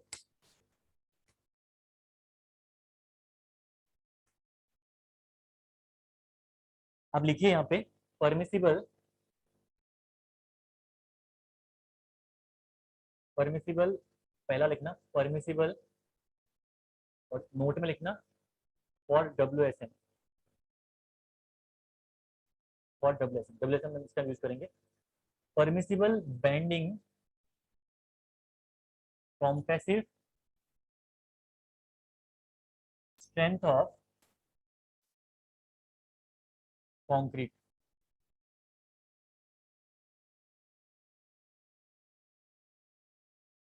कंक्रीट जिसको हम लोग बोलते हैं सिग्मा CBC, जिसके लिए हम WSM में डिजाइन करेंगे। कंक्रीट की FCK टोटल स्ट्रेंथ है, डिजाइन हम लोग सिग्मा CBC के लिए करेंगे, जो कि आपकी वैल्यू होती है इसमें क्या होती है, FCK divided by factor of safety, ठीक है। तो कंक्रीट की फैक्टर ऑफ सेफ्टी अभी जितनी निकल के आएगी उतनी आप रख देना यहाँ पे, ठीक है। FCK divide by factor of safety मैं यहाँ पे लिखवा देता हूँ, 3 निकल के आएगी फैक्टर ऑफ सेफ्टी, ठीक है ना। कंक्रीट की फैक्टर ऑफ सेफ्टी WSM में कितनी निकल के आएगी, 3। ये तो हो गई आपकी permissible bending compressive strength of concrete sigma CBC। दूसरी एक स्ट्रेंथ होती है जो कि कॉलम की डिजाइनिंग में यूज होती है, क्योंकि यहाँ पे रिलेटेड है ये, ठीक है। और दोनों एग्जाम में आपके SSC में 2 से 3 बार पूछे जा चुके हैं दोनों कॉन्सेप्ट, ध्यान रखना ये दोनों कॉन्सेप्ट। दूसरा आपका आता है permissible, permissible axial compressive strength of concrete, strength of concrete, इसको हम लोग बोलते हैं सिग्मा सीसी, सिग्मा सीसी। और ये वैल्यू आपकी होती है एच सी के डिवाइडेड बाई 4 ना, ये लिखाई थी मैंने, एच सी के डिवाइडेड बाई 4। ये दोनों आपको ध्यान रखना है कि वो आपको परमिसिबल बेंडिंग कॉम्प्रेशन में, परमिसिबल बेंडिंग कॉम्प्रेशन में जो स्ट्रेसेस की वैल्यू होती है कितनी हम लोग लेते हैं, एफ सी के बाई 3। और एक्सियल कॉम्प्रेशन में, एक्सियल कॉम्प्रेशन कहाँ पे अगर करता है, कॉलम में। कॉलम आपका एक एक्सियली लोडेड कॉलम मेंबर है, वहां पे आपका हमेशा एक्सियल कॉम्प्रेसिव स्ट्रेस लगे रहते हैं। तो जहां पे भी आपका permissible axial compressive strength of concrete आपको कैलकुलेट करनी है, वहां पे आप यूज करोगे सिग्मा सीसी का, और इसकी वैल्यू होती है एच सी के बाई 4। ठीक है। एग्जाम में कभी कभी एक्सियल को वो क्या बोलता है, डायरेक्ट भी बोलता है। एग्जाम में कभी कभी इसको डायरेक्ट भी बोलते हैं, वो बोलेगा permissible direct compressive strength of concrete. तो ध्यान रखना एच सी के बाई 4 से निकालोगे इसको। क्लियर है? ये दोनों कॉन्सेप्ट आपको ध्यान रखने हैं, ये पहले मैं भूल गया था, वही लिखाना चाहिए था। ठीक है, चलो यहाँ पे आपके रिलेट हो जाएंगे। ठीक है, देन उसके बाद अब देखिए यहाँ पे रखिए इनकी वैल्यूज को। ये निकल गया आपका एफ सी के, ठीक है, divided by sigma CBC. Sigma CBC क्या है आपका, F C K by factor of safety ना, ये फैक्टर ऑफ सेफ्टी नहीं है भाई, यहाँ पे एफ सी के बाई 3 है, ये only F C K by 3 है, not not factor of safety. Codal provision है, एफ सी के बाई 3 है। फैक्टर ऑफ सेफ्टी बोलने लगा कौन था, दिस इज 3 ओनली। ठीक है ना, अगर फैक्टर ऑफ सेफ्टी रख दोगे तो फिर निकालोगे कैसे यार फैक्टर ऑफ सेफ्टी इसके। तो एफ सी के बाई 3 और एफ सी के बाई 4 आपको याद रखना, फैक्टर ऑफ सेफ्टी कट कर लो वहां पे आप। ठीक है, तो ये हो जाएगा आपका एफ सी के बाई 3। ये कितना निकल के आया, 3।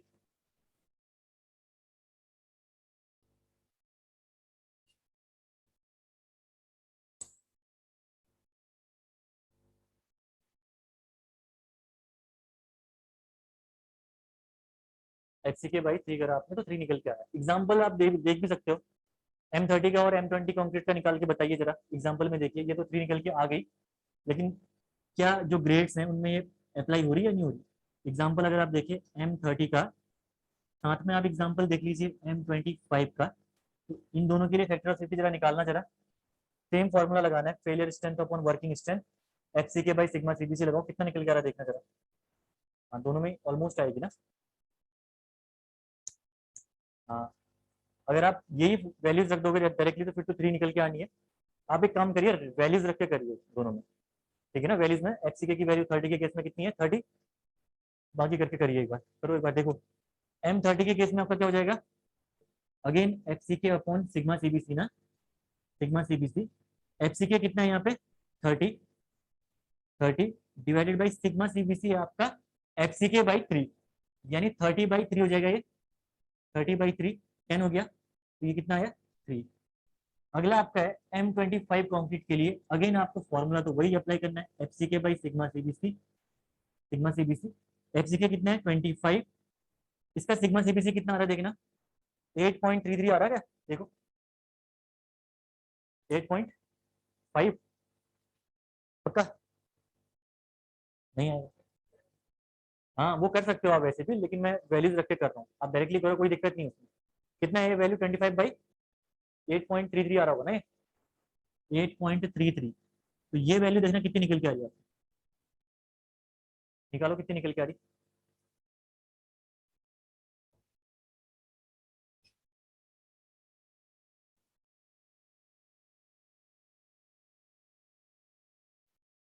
आपको दिख नहीं रहा, क्लियर है?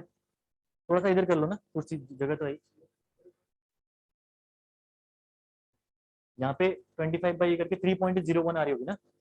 हाँ, तो 3.01 जितना भी आ रहा है ये आ रही, तो अप्रोक्सीमेटली जो वैल्यू इसकी निकल के आनी है वो आएगी आपकी 3। इसीलिए अब सारे ग्रेड के लिए आप निकाल लो, 2.9 से लेकर 2.9 से लेकर मतलब 2.95 से लेकर 3.05 तक जाएगी वो। ठीक है, तो इसीलिए हम लोग अप्रोक्सीमेट क्या लेके चलते हैं, जो फैक्टर ऑफ सेफ्टी है कॉन्क्रीट के लिए लेके चलते हैं कितनी, 3 लेके चलते हैं WSM के केस में। क्लियर है? देन उसके बाद इसी के आगे अगर मैं बात करूं लोड फैक्टर ऑफ सेफ्टी की, लोड फैक्टर ऑफ सेफ्टी की, तो कितना है लोड फैक्टर ऑफ सेफ्टी, लेके ही नहीं चल रहे हैं, 1 होगी ना। लोड फैक्टर ऑफ सेफ्टी कितनी हो जाएगी इसके लिए, 1। पहले लिखा हुआ है ना, applied for stress only not for load. तो टोटल फैक्टर ऑफ सेफ्टी या नेट फैक्टर ऑफ सेफ्टी कितनी हो गई, नेट फैक्टर ऑफ सेफ्टी 4 मत करते ना भाई, मल्टीप्लाई होता है इसमें, ठीक है ना। 3 × 1 आपका कितना आ गया, 3। ठीक है, तो कंक्रीट के लिए आपकी नेट फैक्टर ऑफ सेफ्टी की वैल्यू कितनी हो गई? 3।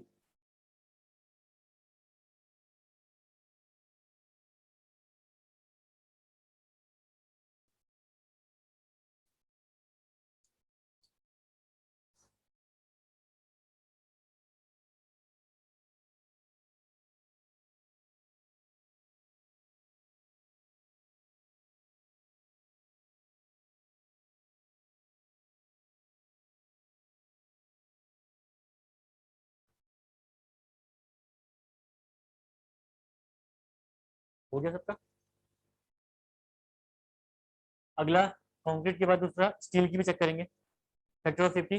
दूसरा लिखिए स्टील के लिए, हेडिंग डालिए स्टील।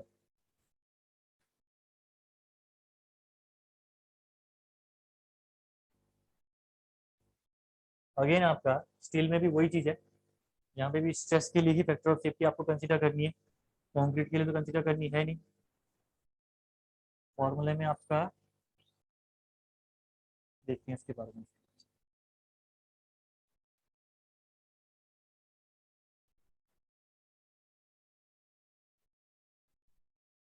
हेडिंग है आपकी सेकंड नंबर में, दैट इज स्टील। स्टील के लिए फैक्टर ऑफ सेफ्टी आप कैसे निकालोगे? ठीक है, तो वही चीज है, applied to stresses not applied to load. ठीक है, फैक्टर ऑफ सेफ्टी का फॉर्मूला, बेसिक फॉर्मूला कहीं चेंज नहीं होता है। ठीक है, भले ही नाम चेंज हो उसका, बेसिक फॉर्मूला सेम ही रहेगा। फैक्टर ऑफ सेफ्टी जहां भी कैलकुलेट करोगे आप, जहां करो, सॉइल में करो, सोम में करो, किसी जगह भी करो, हमेशा आपको होगा failure stress upon working stress. भले नाम चेंज हो जाएगा, वहां पे बोल देगा फेलियर स्ट्रेस को कुछ और नाम से बोल देगा, वर्किंग को कुछ और नाम से बोल देगा। ठीक है, लेकिन बेसिक फॉर्मूला आपका वही रहने वाला है कहीं पे भी। ठीक है, तो फैक्टर ऑफ सेफ्टी का आपका बेसिक फॉर्मूला तो failure stress upon working stress है। तो यहाँ पे देखिए मैं क्या लिखूं, फेलियर स्ट्रेस में क्या लिखूं? F Y. एफ वाई को क्या पढ़ते हैं यहाँ पे? यील्ड, या वही गलती है, ये नहीं होगा यहाँ। ठीक है, यहाँ पे होगा आपका कैरेक्टरिस्टिक स्ट्रेंथ। कैरेक्टरिस्टिक स्ट्रेंथ, अब आप बोलोगे कैरेक्टरिस्टिक स्ट्रेंथ तो स्टील की होती है, upon working stress, upon working stress. ठीक है, एक कॉन्सेप्ट है इसके पीछे जो कि ईएससी में पूछा गया है, यही कॉन्सेप्ट कि यहाँ पे अब एफ वाई लेते हैं, ऑब्वियसली बात है ये एफ वाई ही होता है, एफ वाई के अलावा कोई दूसरी वैल्यू नहीं हो सकती है, एफ सी के तो होगा नहीं। लेकिन इसको हम लोग यहाँ पे यील्ड स्ट्रेस नहीं बोलते, कैरेक्टरिस्टिक स्ट्रेंथ बोलते हैं। ठीक है, जहाँ पे फैक्टर ऑफ सेफ्टी कैलकुलेट करते हैं। क्यों? इसका रीजन देखिए, एक नोट डाल रहा हूँ मैं इसके नीचे, इसका रीजन देखना, कभी भी देखना, एक तो बार्स आपकी ये दी होंगी इंडिविजुअल बार्स। ठीक है, ये आपकी एक बार है, ये आपकी एक बार है।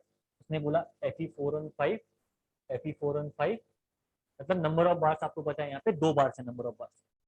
कहीं पे भी आपको किसी इंडिविजुअल बार की बात चल रही होगी वहां पे, ठीक है, तो वहां पे हमेशा आप यूज करोगे उस बार की यील्ड स्ट्रेंथ। क्या यूज करोगे आप वहां पे? Yield strength. Yield strength use करोगे एफ वाई में, यानी वहां पे आप एफ वाई को कहोगे ये एफ वाई इसकी क्या है? यील्ड स्ट्रेंथ है। लेकिन अगर किसी ग्रेड की बात चल रही है, ठीक है, जस्ट वो बोल देगा आपको कि Fe4on5 बोल देगा, उसके अलावा उसने बार्स मेंशन नहीं कर रखी, कुछ नहीं कर रखा है, तो Fe4on5 है क्या? स्टील का ग्रेड है ना, स्टील का ग्रेड है नहीं? ग्रेड कॉन्क्रीट का ग्रेड जैसे M20 था, कॉन्क्रीट का ग्रेड M20 था, वही चीज तो यहाँ पे स्टील है ना, स्टील का Fe4on5 है। तो M20 जब ग्रेड को आपने डिफाइन किया था, तो यहाँ पे आपने क्या, कौन सा कॉन्सेप्ट लगाया था? 5% of test results are expected to fall but 95% of test results are pass, वही कॉन्सेप्ट लगाया था ना। तो ग्रेड के कॉन्सेप्ट में स्टील में भी वही कॉन्सेप्ट लगेगा कि 5% of test results are expected to fall and 95% times test results will be pass. ठीक है, तो यहाँ पे बात चल रही है फैक्टर ऑफ सेफ्टी आपकी किसी इंडिविजुअल बार की ना निकल के हम लोग किसकी निकाल रहे हैं? एक ग्रेड की निकाल रहे हैं, पूरे ग्रेड की निकाल रहे हैं। तो इसलिए यहाँ पे क्या लिखेगा, क्या लिखेंगे हम लोग? Characteristic strength. और ये एग्जाम में पूछा गया कुछ क्वेश्चन है, ईएससी में एक बार पूछा गया 1 मार्क्स में वाला क्वेश्चन। ठीक है, तो ईएससी में अगर पूछा गया है तो ऑब्वियसली बात है, चांसेस हैं कि एसएससी जेईई में वो आ सकता है, क्योंकि वहां से वो क्वेश्चन उठाते हैं। ठीक है ना, तो यहाँ पे आप लिख सकते हो नोट के नीचे, for grade of steel failure strength is, failure strength is characteristic strength, failure strength is represented करिए, represented as characteristic strength, characteristic strength, ठीक है। For grade of steel failure strength is represented as characteristic strength for individual bars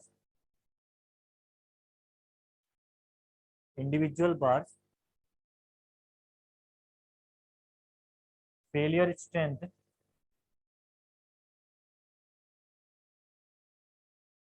is represented as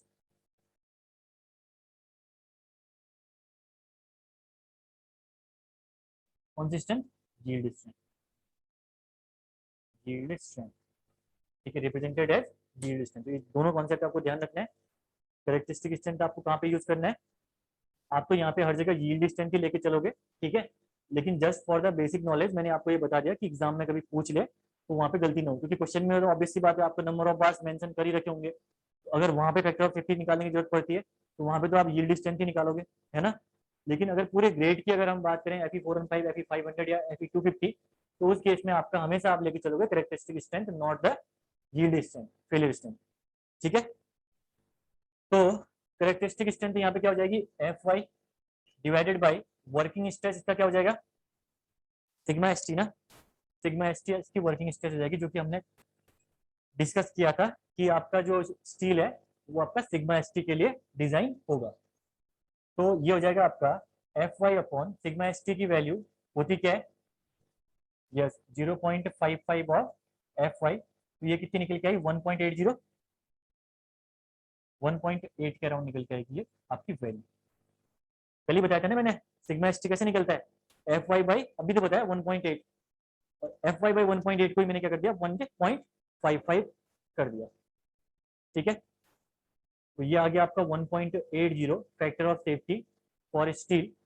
इसके लिए भी आप example देख लीजिए, किस किसकी एग्जांपल देखेंगे इसमें, FE415 और FE500, FE250 सबका निकालिए, तीन ही तो ग्रेड है। एग्जांपल देखो, सबसे पहला देखिए FE250, सेकंड नंबर में एग्जांपल आप ले सकते हो FE415 का, थर्ड नंबर में आप एग्जांपल ले सकते हो FE500 का एग्जांपल। ये आपके तीन एग्जांपल्स हो गए, ठीक है। इन एग्जांपल्स के बेस पे आप यहाँ पे कंक्लूजन ड्रॉ कर सकते हो। इनके लिए जरा निकालिए क्या होगी फैक्टर ऑफ सेफ्टी।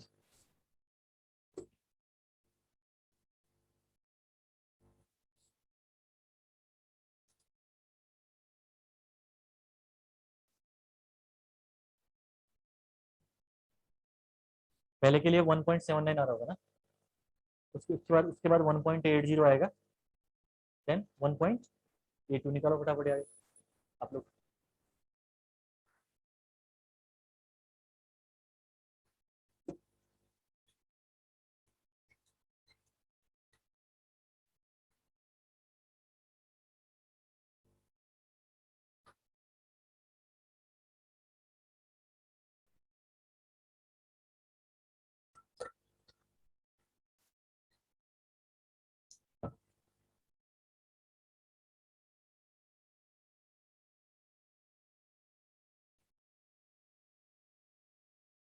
निकल गया वो सबका। अगर हम बात करें FE250 की, तो माइल्ड स्टील है, फॉर्मूला वही लगाना है आपको सब में, F Y by sigma S T, नीचे वाले केस में भी आप लगाइए F Y by sigma S T, last वाले केस में भी F Y by sigma S T. F Y mild steel के लिए कितनी होगी 250 divided by sigma S T की वैल्यू लिखवाई ना 140 लिखाई थी मैंने। सेकंड हो गया आपका FE415, FE415 के लिए एफ वाई की वैल्यू होगी 415, सिग्मा एस टी की वैल्यू कितनी लिखाई थी मैंने, sigma S T how much, new students बता नहीं रहे आप लोग, 230। देन उसके बाद है आपका FE500 के केस में 275, 500 डिवाइडेड बाई 275, तो पहली वैल्यू कितनी आई 1.79 ना, 1.79, दूसरी वैल्यू कितनी आई 1.80, थर्ड वैल्यू आपकी 1.82, 275 कर सकते हो यार, कितनी आई है 1.82, कितनी आ रही है ना। यस को निकालने के लिए आप ये भी कर सकते हो, जैसे F Y by sigma S T है, यहाँ पे भी आप कर सकते हो एफ वाई बाई जो कर रखा है ऊपर वही चीज 0.55 ऑफ एफ वाई, तो उससे वैल्यू वैसे ही निकल जाएगी, वहाँ पे बता रखा है। ठीक है, ये तो जस्ट कैलकुलेशन के लिए समझा रखा है मैंने, ताकि एग्जाम में आप कैसे कैलकुलेट करोगे। ठीक है, एग्जाम में पूछेगा नहीं वैसे भी ये, लेकिन क्वेश्चन में क्या करना है आपको, ये 1.80, this is 1.80 factor of safety for steel.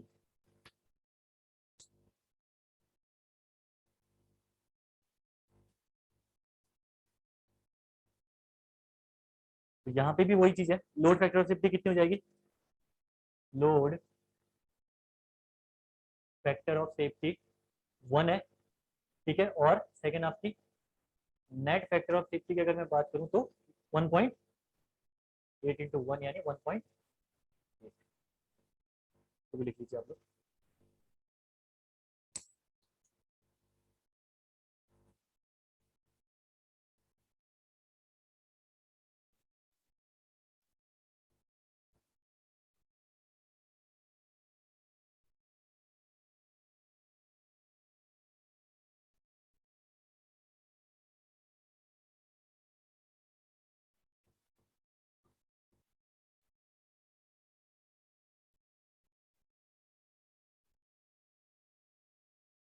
ये तो हो गया आपका फैक्टर ऑफ सेफ्टी का कॉन्सेप्ट। ठीक है, एक नोट डालिए इसके नीचे, इसके बाद ये लिखने के बाद एक नोट डालिए, factor of safety of concrete, factor of safety of concrete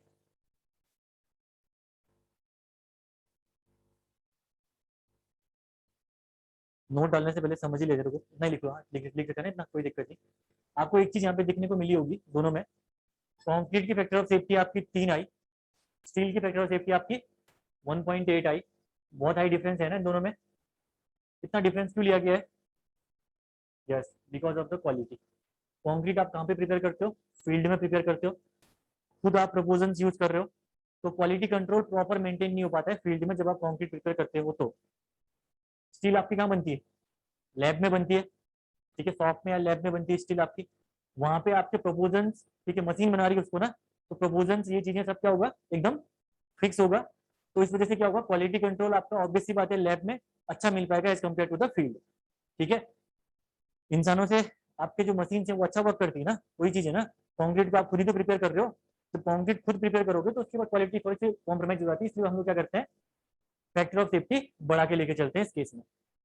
ठीक है, तो उसके लिखिए इसके बारे में, factor of safety of concrete is more as of steel,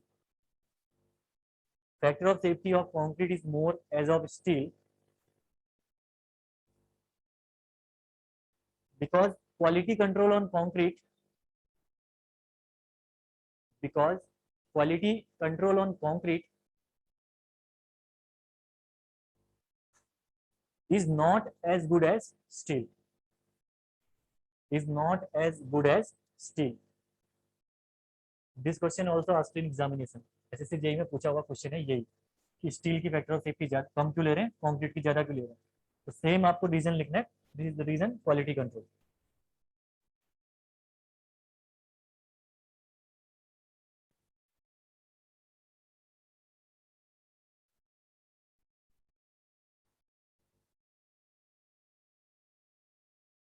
next heading डालिए, अब डिजाइनिंग पढ़ने से पहले एजम्पशंस, हेडिंग डालिए एजम्पशंस।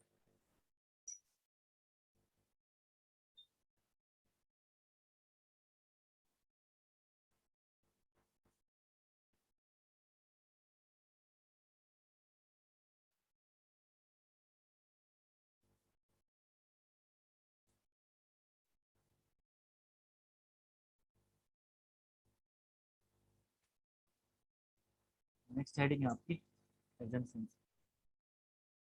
तो जो एजम्पशंस आप डिजाइनिंग में यूज करने वाले हो उनके बारे में हमें डिस्कस करना है आगे। ठीक है, तो पहला एजम्पशन लिखिए इसमें, एजम्पशन नंबर 1 लिखिए, plane section before bending, plane section before bending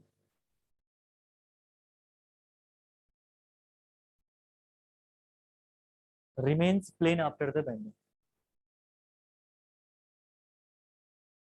remains plain after bending। Assumption number 1 है आपका, जो कह रहा है आपसे कि plane section before bending remains plane after the bending. ठीक है, तो इसका देखिए एक्सप्लेनेशन क्या है, इसका कहना क्या चाह रहा है ये एजम्पशन देखते हैं। एक्सप्लेनेशन, ठीक है ना। लेट अस कंसीडर कोई प्लेन सेक्शन आपका ये है, ये कोई प्लेन सेक्शन है। बेंडिंग के बाद ये प्लेन सेक्शन आपका लेट अस कंसीडर कुछ ऐसा हो गया। जब आपने लोड अप्लाई किया तो जब बेंडिंग अगर करी इसमें, तो बेंडिंग के बाद ये सेक्शन आपका ये हो गया। ठीक है, plane section before bending, plane section after the bending. Let us consider इसकी न्यूट्रल एक्सिस आपकी यहाँ पे है। ठीक है, न्यूट्रल एक्सिस, न्यूट्रल एक्सिस का काम क्या है? कॉम्प्रेशन और टेंशन को डिफरेंशिएट करना, ये हमने बताया था आपको। ठीक है, ये न्यूट्रल एक्सिस आपकी यहाँ पे अगर कर रही है दोनों में। मैं क्या कर रहा हूँ, दो पॉइंट कंसीडर कर रहा हूँ। ठीक है, ये सेक्शन आपका 1 1 और ये सेक्शन आपका 2 2। ठीक है, तो plane section before bending remains plane after bending का मतलब क्या है कि न्यूट्रल एक्सिस की पोजीशन बेंडिंग के बाद भी चेंज नहीं होगी। ठीक है, अब यहाँ पे कर्वेचर दिख रहा होगा आपको, तो लग रहा होगा क्यों नहीं चेंज हो रही पोजीशन। पोजीशन की हम बात कर रहे हैं, यहाँ पे अगर टोटल डेप्थ डी है, अगर ये टोटल डेप्थ कितनी है, डी है, तो न्यूट्रल एक्सिस कहाँ पे लाई करेगी, यहाँ पे d/2 पे, हाफ पे लाई करेगी ना, d/2 पे। d/2 पे आपकी न्यूट्रल एक्सिस यहाँ पे आई, तो ये आपका फिनोमिना यहाँ पे भी वर्क करेगा, यानी d/2 पे ही न्यूट्रल एक्सिस आपकी यहाँ पे भी लाई करेगी। ठीक है, तो पहला केस आपका कह रहा कि plane section before bending remains plane after the bending, इसका मतलब है न्यूट्रल एक्सिस की पोजीशन आपकी चेंज नहीं होगी।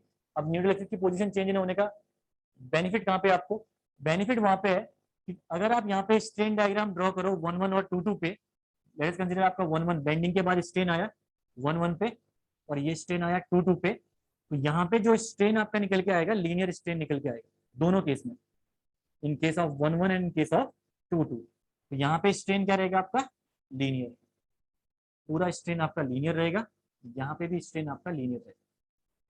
ठीक है, अगर इस न्यूट्रल एक्सिस की पोजीशन शिफ्ट होती, एक डायग्राम और बना लो यहाँ पे। ठीक है, बनाओ मत आप इसी समझना, मैं यहाँ से बना रहा हूँ। ठीक है, अगर न्यूट्रल एक्सिस की पोजीशन शिफ्ट होती, लेट अस कंसीडर यहाँ पे, तो अगर आप स्ट्रेन ड्रॉ करोगे कहाँ पे 1 1 पे, तो देख पा रहे होंगे आप ये लीनियर स्ट्रेस डायग्राम आपका बन ही नहीं पाएगा। यहाँ पे स्ट्रेन ज्यादा है, यहाँ पे स्ट्रेन आपका कम है।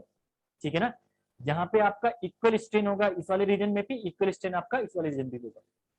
ठीक है, इस केस में तो न्यूट्रल एक्सिस की पोजीशन शिफ्ट होने से आपको ये बेनिफिट मिलता है। इसीलिए आप क्या करोगे, जो भी डायग्राम आप यूज करोगे स्ट्रेन का अपनी डिजाइनिंग में, वो कौन सा डायग्राम यूज करोगे, लीनियर डायग्राम। ठीक है, तो स्ट्रेन हम लोग मान के चलेंगे कि लीनियर है। क्लियर है कॉन्सेप्ट? तो यहाँ पे आप लिख सकते हो इसके एक्सप्लेनेशन में, तो बना लीजिए, linear linear strain in tension and compression, linear strain in compression and tension. Tension और कॉम्प्रेशन में स्ट्रेन की वैल्यू लीनियर होगी। ठीक है, और ये स्ट्रेन आपका डेप्थ के साथ लीनियरली वेरी करेगा। ठीक है, ये इसकी डेप्थ है, late us consider y1, let us consider y1 is the depth of the beam from neutral axis to outermost fiber। तो स्ट्रेन आपका वेरी करेगा, strain is directly proportional to y1। Clear है? तो डेप्थ के साथ आपका strain कैसे very करेगा, लीनियरली। ये आपका कहता है पहला वाला assumption, assumption number 1।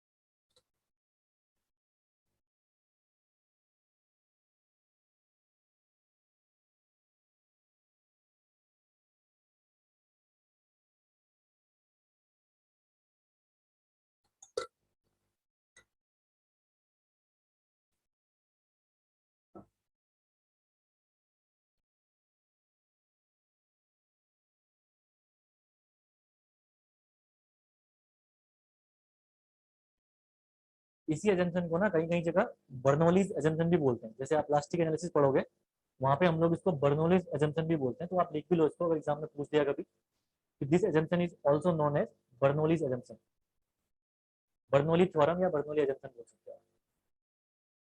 This assumption also known as Bernoulli assumption, Bernoulli's assumption.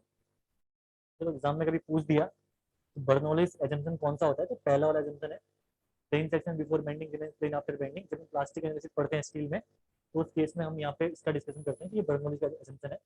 उस थोड़ा सा छोटी छोटी चीजें पढ़ी पूछ ही लेते हैं एग्जाम में आपसे।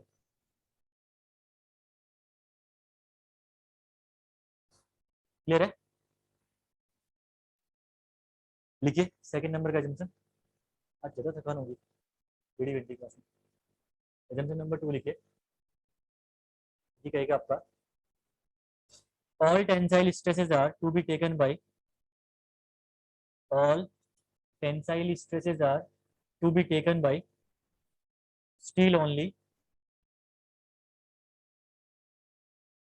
all tensile stresses are to be taken by steel only and none by concrete, and none by concrete, and none by NONE, none by concrete। ठीक है, तो ये चीज हमने कल ही डिस्कस करी थी कि कंक्रीट को टेंशन के लिए हम लोग नेग्लेक्ट करके चलते हैं, तो कंक्रीट की टेंसाइल स्ट्रेंथ कितनी होगी? 0। टेंशन कौन कैरी करेगा? सिर्फ और सिर्फ स्टील। ठीक है, ये भी क्वेश्चन एग्जाम में पूछा हुआ क्वेश्चन है। नेक्स्ट लिखिए assumption number 3, within working loads, within working loads, within working load, stress and strain relationship, within working load, stress and strain relationship for steel and concrete, for steel and concrete are linear, steel and concrete are linear, bracket में लिखिए और straight line, bracket में लिखिए और straight line. तो इसको तो मैं ऑलरेडी एक्सप्लेन वैसे कर ही चुका हूँ एक बार, जब हमने इनिशियल में WSM पढ़ा था तो मैंने बताया था आपको। एक बार और कर देता हूँ मैं इसको एक्सप्लेन। देखिए पहले हम बनाते हैं कंक्रीट का, फिर हम यहीं पे बनाएंगे स्टील का। ठीक है,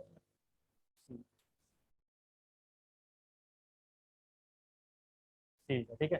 जो कर्व आपका ड्रॉ होके आएगा ऑलमोस्ट दोनों का सेम ही रहेगा। ठीक है, कंक्रीट के केस में भी आपका कर्व यही बनता है, स्टील के केस में भी आपका कर्व वही बनता है, क्योंकि आपने प्लास्टिक रीजन को तो कंसिडर किया ही नहीं है। ठीक है, तो कर्व आपका फिर आपका यही बनेगा। ठीक है, कंक्रीट के केस में जो फेलियर स्ट्रेंथ है वो क्या होगी, और स्टील के केस में क्या होगी?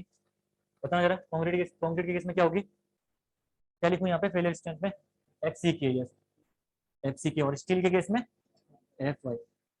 जहां पे आप वर्क करोगे वो क्या रहेगी आपकी? सिग्मा CBC कंक्रीट के केस में, और इसकी वैल्यू क्या होगी? FCK/3। ठीक है, लिखा है कि ना अभी। और जो स्टील में आप वर्किंग करोगे उसकी वैल्यू क्या होगी? Sigma ST। और सिग्मा ST की वैल्यू मैंने कितनी लिखाई थी? जो 0.55 ऑफ FY या FY upon factor of safety. ठीक है, FY upon factor of safety आपकी हो जाएगी यहाँ पे। तो ये क्या कह रहा है आपसे? ये कह रहा है आपका एजम्पशन देखिए, assumption number 3, within working load stress and strain relationship for steel and concrete are linear कह रहा है। वर्किंग लोड कितना है आपका? विद इन वर्किंग लोड, यानी वर्किंग लोड कहाँ के अंदर है? ये ना, यही पॉइंट बोल रहा है, इसकी बात कर रहा है। यहाँ पे भी इसकी बात कर रहा है, यहाँ पे भी इसकी बात कर रहा है। ठीक है, तो यहाँ पे ये सिंपल सी बात है, क्या कह रहा है? जो ये रीजन है जहाँ पे WSM वर्क करता है वहां पे आपका हुक्स लॉ वैलिड होगा कह रहा है। ठीक है, वहां पे क्या होगा? हुक्स लॉ वैलिड होगा। तो stress is directly proportional to strain. ठीक है, तो हम लोग स्ट्रेस क्या लेके चलेंगे यहाँ पे? लीनियर। ठीक है, तो जब तक आप वर्किंग लोड के अंदर काम कर रहे हो तब तक ये एज्यूम कर रहा है कि जो आपके स्ट्रेस का डिस्ट्रीब्यूशन रहेगा वो हमेशा क्या रहेगा? लीनियर। ठीक है, तो यहाँ पे आप लिख सकते हो linear stress distribution, linear stress distribution. यहाँ पे भी आप लिख सकते हो linear stress distribution with in the working load. Linear stress distribution. और इसका रीजन क्या है? रीजन है आपका हुक्स लॉ वैलिड है इसके रीजन के अंदर। ठीक है,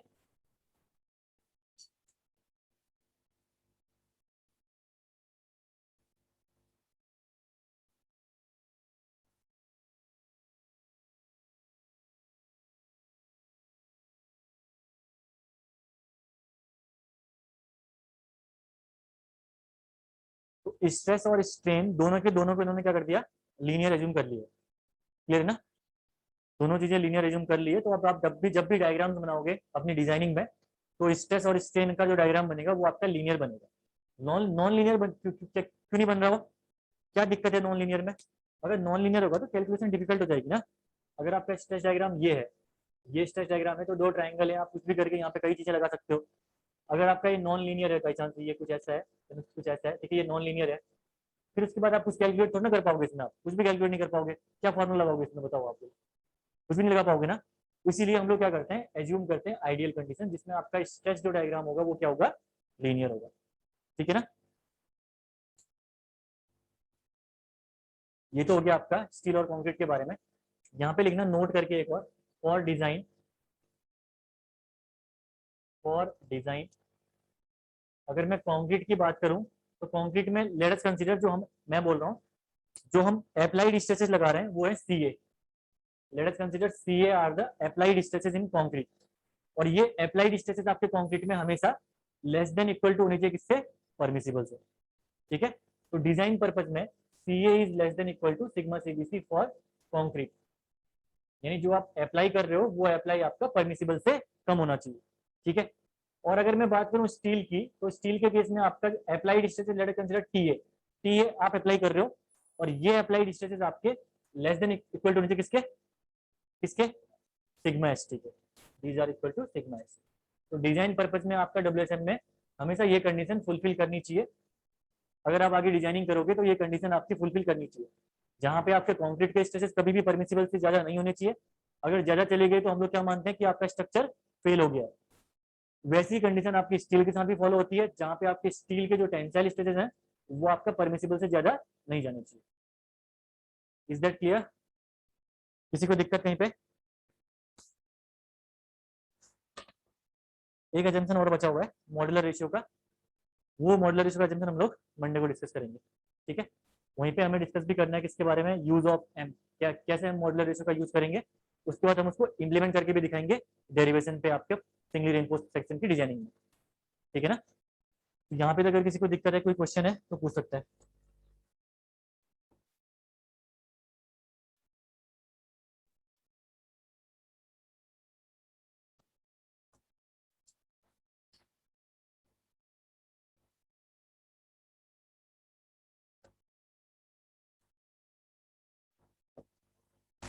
ओके, थैंक यू।